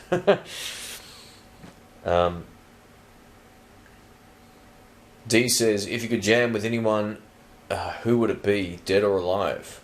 Ooh. That's a good question, man. I don't know. I'd love to jam with. Do you want to be in a position, is the question, that you get your ass handed to you? If I could play rhythm guitar behind anyone right now, I'd play with Chris Kane. I could listen to that guy play all day. He does 17 to 20 minute slow blues, and it's epic. So, soloing around someone of that caliber would be pretty nerve-wracking for sure. But yeah, I could really just enjoy listening to him all day. I'd love to jam with Albert King. That'd be something else as well. I hear he was hard to work with, but Albert King, what a great player, what a great singer. So probably those two guys, I reckon, would be the two that jump out off the top of my head. There's other dudes I'd like to jam with as well that are in different genres, but Yeah, I think as far as the blues guys go, that would be the two that I could think of. Yeah, off the top of my and you know what? I'd love to jam with T-Bone Walker. Dude had class, man. Look him up. Alright, so Robert is here. Morning. How are you, man? We got Beardsman. Hey Shane, hey man, how you going? Mark says his guy he could jam with would be Gary Moore. Yeah, he's a monster player. Very underrated player. Man, I got so many guys I'd love to jam with thinking about that question. That's a great question. Knopfler would be another one, obviously. I'm a huge fan. BB King. I'd love to jam with Buddy Guy. I reckon I'd enjoy that a lot. Like, his band's fantastic, and you know, he's a great player, but he's not like a Chris Kane that would just like run rings around everybody. So I feel like my playing's probably more in sync with the simple type of approach with blues than it is to the jazz blues stuff, you know.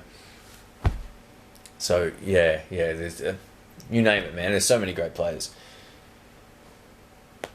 Ben says, hey Shane, you don't have any TS9 style pedals in the shop at the moment, or plan on getting some soon?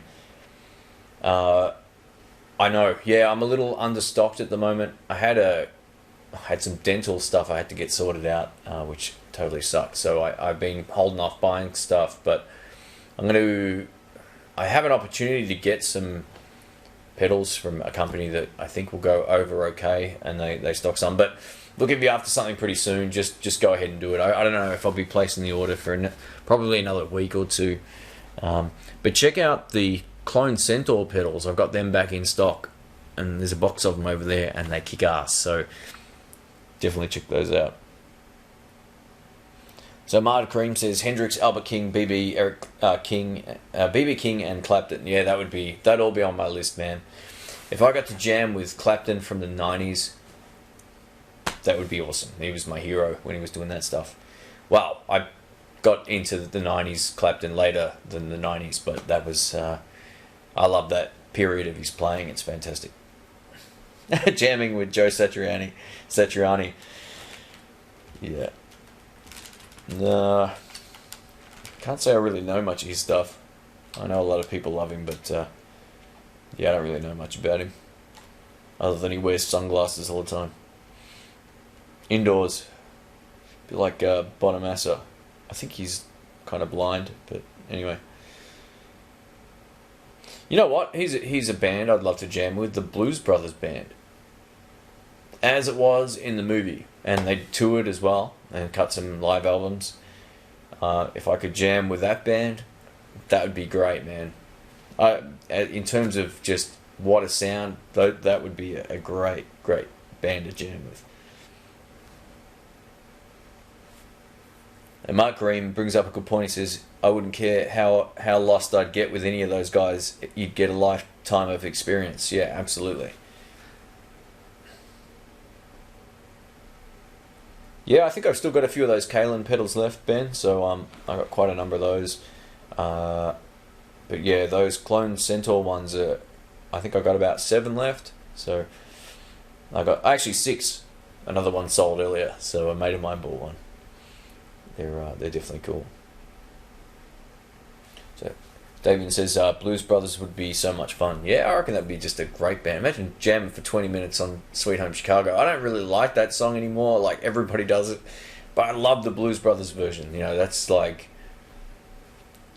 cool. That groove, the Duck Dunn on the bass, and you hear them. They're like in the tunnels, and you can still hear the bass. And that bass line, man, is so good. It's just an epic bass run. It's just super. That makes you want to learn bass. That tune. It's just got it all.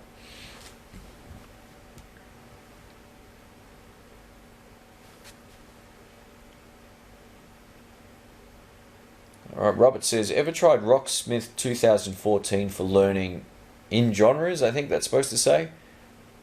Taught me proper sweeping techniques. Hacks version plus 2,000 songs. Cool, man. No, I haven't heard of that before. Thanks for the live stream. How I have to go. No worries, D. Thanks, man. I'm going to shoot off, and I got less than 5 minutes left, folks. I've been at it 1 hour 55 minutes, so I'm going to be going pretty soon as well. I was only going to do 30 minutes, so I always get carried away with these things. Don't forget too, folks, if I know you can thumbs up the video here, but when it goes onto YouTube, if I've helped answer some questions, just do me a favor, give it a thumbs up as well. They tend to go a little abandoned once the live stream itself is over, but no pressure for that, doesn't matter. Christian says, hello, I'm a fan of a YouTube channel from Indonesia. How are you? I have a question. If I have a Stratocaster Fender Mexican Standard, how to mod it and what part can I change to improve the sound? I have a Mexican Strat. I think it sounds great. So you got to ask yourself, what sort of sound are you going for? If you've got a Strat and you want to play like heavier stuff, like sort of outside of classic rock and blues and all that kind of stuff, then you might get some benefit out of changing the pickups to say like a humbucker style pickup, even if they're the same size. That can help change your sound. Changing pickups will be the biggest end result generally with a Strat.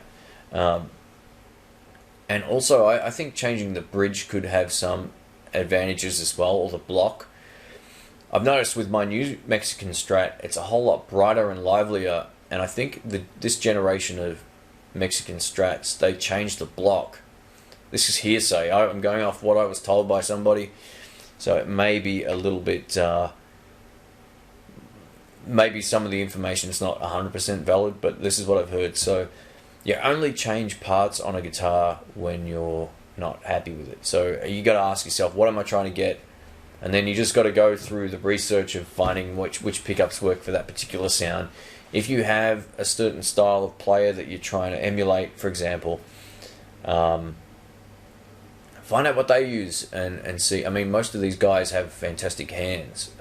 That's a big part of the sound. But, you know, before you go modding a guitar just for the sake of it, only do it out of necessity. It's just a big money trap otherwise. So I hope that helps. Celex101 says 24-hour special stream for 50k subs. You know what? Let's do it, man. That sounds pretty good. I think I'll do a 12-hour stream that day. Actually, that's a great idea. 12-hour stream at 50,000 subs. So I'm like, what, 100 and something off, or 1,000 off or something now? Can't remember what I am.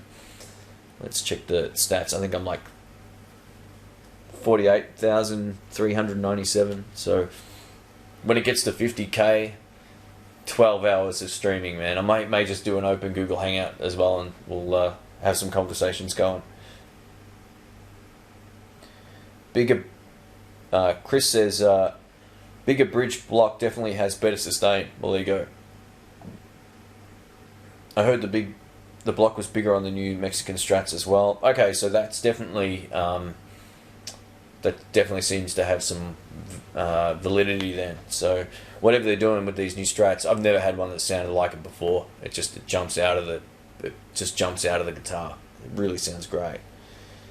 I said that so many times, man. I gotta get over it, but I'm enjoying it, which is good. No buyer's remorse, which is always handy. Get Rick over for a jam once at Robert says, get Rick over for a jam at 50k. You know what? I planned on doing like a band gig at somewhere, like even at a studio, and sort of streaming that to the net. So yeah, I'm not too sure how to hook all that. I mean, I am sure how to hook it up. I'm just not sure if I can find somewhere that has reliable internet, or maybe we can see if we can do it at Brian's. He has this underground basement called the Tone Cave. That's what I named it, because it's like 15 steps underground. It's built into a cellar. It's awesome.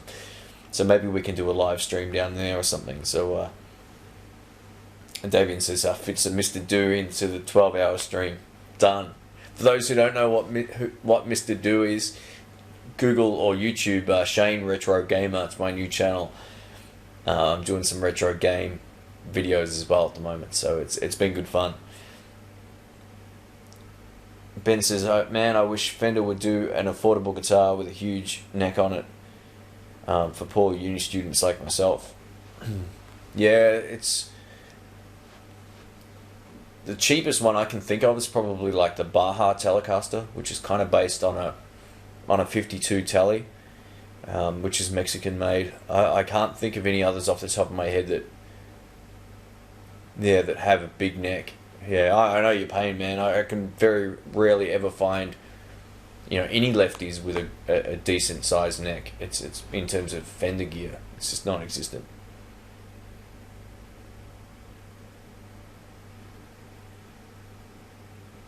Schwenky Pants says copyright issues and such. I'm not sure if that you're referring to the gaming channel, but I've done my research, and Let's Play videos are allowed with certain rules. So I'm abiding by the rules and keeping the content. Yeah, I don't want to get any issues with any of that stuff. I've been there only once with my In the Blues channel, and that basically, that's why I stopped playing cover stuff, because I got an infringement from the Jimi Hendrix LLC about a cover version of Red House that I posted, believe it or not. So after that I was like, you know what, I'm not playing any more cover stuff, or no obvious cover stuff. So is the Cabronita neck bigger? I don't remember. Rick had one for a while. I can't remember if it is or not. I'm not too sure. I don't think so. I think it's pretty stock. Live gig stream, nice. That's from Lakis Bowles. I'm not sure how to pronounce your name, man. I apologise, but yeah, we're definitely gonna. I should get onto that actually, because I'm pretty close to getting 50k subs. So I may have to start organising this and see if I can run a massive LAN cable down from the ground level to the bottom of the Tone Cave if Brian lets us do it. So might be me, Brian, Rick. I get my drummer Mark, and either Oscar or Jeff on bass, whoever's available, and we'll bust out some tunes. I can hook it all up. It's not hard to do. So as long as I got this computer with me, I bring a good sound card, we can mic up at least 8 channels and do a live stream thing. So be good fun. Des says, I reckon if you just improvise on blues jams, the copyright thing will be fine. Yeah, you're right. But if you use a backing track that's copywritten by a company, say, like, I know in England they make a magazine called Guitar Player or something like that, or Guitarist, whatever it is. They have a CD. I'm pretty sure all that stuff's copyrighted. So I've even resorted to, like, recording and coming up with all the backing tracks you hear on my channel. That's all me. Every part. So I got some royalty-free drum tracks recently, which I'm using, but all the bass parts, all the guitar parts, all of those songs, I record here because I don't want to risk it. It sucks. Robert says a Tone Cave tour video. Yeah, man. I think I posted something on Facebook, like a 10-second video. This was a couple of years back, about the Tone Cave, and it's hilarious. It's like going into a dungeon, with it's got the old style lamps coming off the wall that are all sort of black, metallic, and gothic looking. It's pretty awesome, man. So alright guys, it's been 2 hours and 3 minutes and 48 seconds, and I put too many ands in there, so yeah, that's definitely the way to go. I'm going to definitely do a live stream blues jam at some point. That'd be awesome, because you got to hear Brian, man. Brian sing as well. He's just a fantastic singer. He's just an absolute smart ass. If we get stuck for a bass player, we can all swap to bass as well. I play bass. Brian's a great bass player, and Rick's a great bass player. So we can all swap, and maybe that's how we'll do it. I'll just get a drummer. That might be the easiest way. So DC, I'll answer this. Total Guitar. There we go. Thanks, Mr. Kareem. Cheers, man. I couldn't think of the name of that magazine. So D says, what is my favorite YouTube channel? Believe it or not, most of the channels I watch aren't gear related. I'm subscribed to a few of them because sometimes I get sent stuff and I know it's going to them, so I like to see what sort of production they've got and what sort of sounds they get and all that kind of stuff. And I also use that as a reference point for my own production. I know, well, without boasting, my demo of certain pedals sound much, much nicer than certain other channels. They can't pull a clean tone to save themselves. So I use that as reference. But they're not my favorite channels by any means. So you're gonna laugh, but my favorite YouTube channel is Angry Video Game Nerd. I've been watching him for years and years and years. If you don't know who James Rolfe is, definitely check him out. He's just awesome. He does a character called the Angry Video Game Nerd, which has been going on for a long time now, but definitely one of my favorites. I watch a few fitness channels as well. You're going to laugh, but I really like... there's a channel called Para Breakdown, which... you know, if someone says, oh, a new Bigfoot sighting or whatever, this guy basically breaks it down, and he'll have a laugh about where the guy bought the costume, and he'll show you a reference, and it's funny. I really like that channel. He's a smart guy. He's got a podcast that kind of sucks, but I really like that. I get into Will's Easy Guitar. I know that a lot of guys that like me don't like him and whatever, but I find his insight into stuff kind of refreshing sometimes, so I kind of get into... You know, when he's driving around talking about non-guitar topics, I really like that. I'm subscribed to Pat the Idiot. I've got lots of subscriptions, by the way, but most of these off topic to guitar. Cinema Sins is another one. I like that one. What other ones? There's lots of guitar ones actually. There's probably 30 guitar ones that I'm subscribed to. Pete Thorne. Dave Simpson's another one he's worth checking out. That guy doesn't have enough subs, so type in Dave Simpson. He's from Ireland, I think. He's got a pretty cool accent, and he's a lovely guy. I've spoken to him a few times, and he's an absolute dude. And he's got a video of a Super Reverb on 10, so definitely check that out. I like watching Nick in the States in terms of guitar stuff. I just like his vibe. He's a sort of positive guy. I really like those kind of guys. He doesn't come off as egotistical or anything. I really like that. Another one, I like Vsauce as well. Review Tech USA. Check out that. The dude's got the best voice in the world. Yeah, he's another one. I don't watch all of the videos that these guys post, but I watch selected ones. So, yeah, DIY guitar pedals. What else we got here?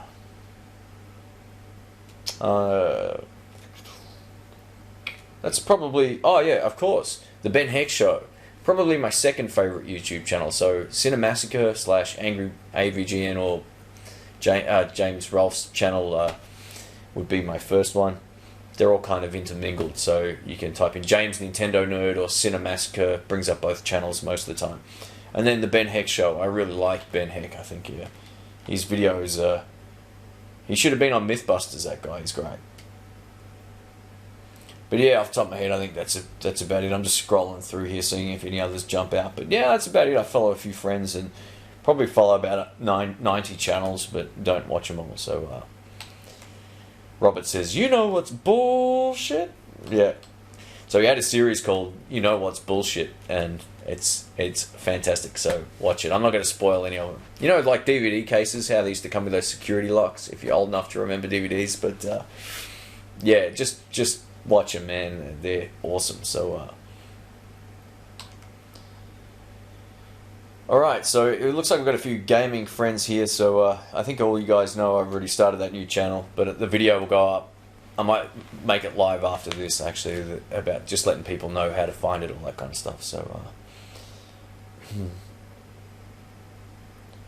So, and welcome, man. I didn't see you there. He says, I'm finding some really nice love rocks on eBay. Should I give it a go? Yeah, they're the ones that that's where I get mine from. I get mine from eBay.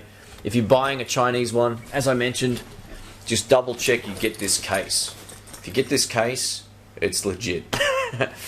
If you're in Australia, I don't know where you're from. Are you from Australia? I keep forgetting, man. I've got so many friends on here now, it's hard to keep track of. But if you're buying from Australia, it's from like Muso City or something like that, you'll be fine. That's where I got these from. So they got a 14-day return policy, free return shipping, all that kind of stuff. So they're definitely worth it.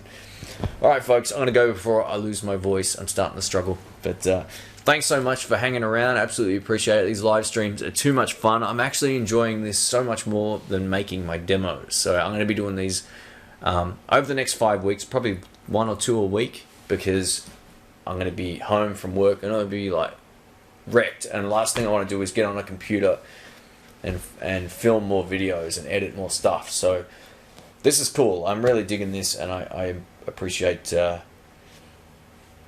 everybody hanging around. So Schwanky Pants Gaming says, what about hard cases? I'll show you this before I go. I got it right here.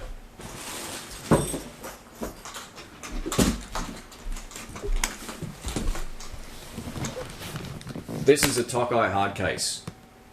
So yeah, it's got that paisley-ish kind of vibe going on. It's like plush on the inside. God, this thing is huge. And when you buy the Japanese stuff,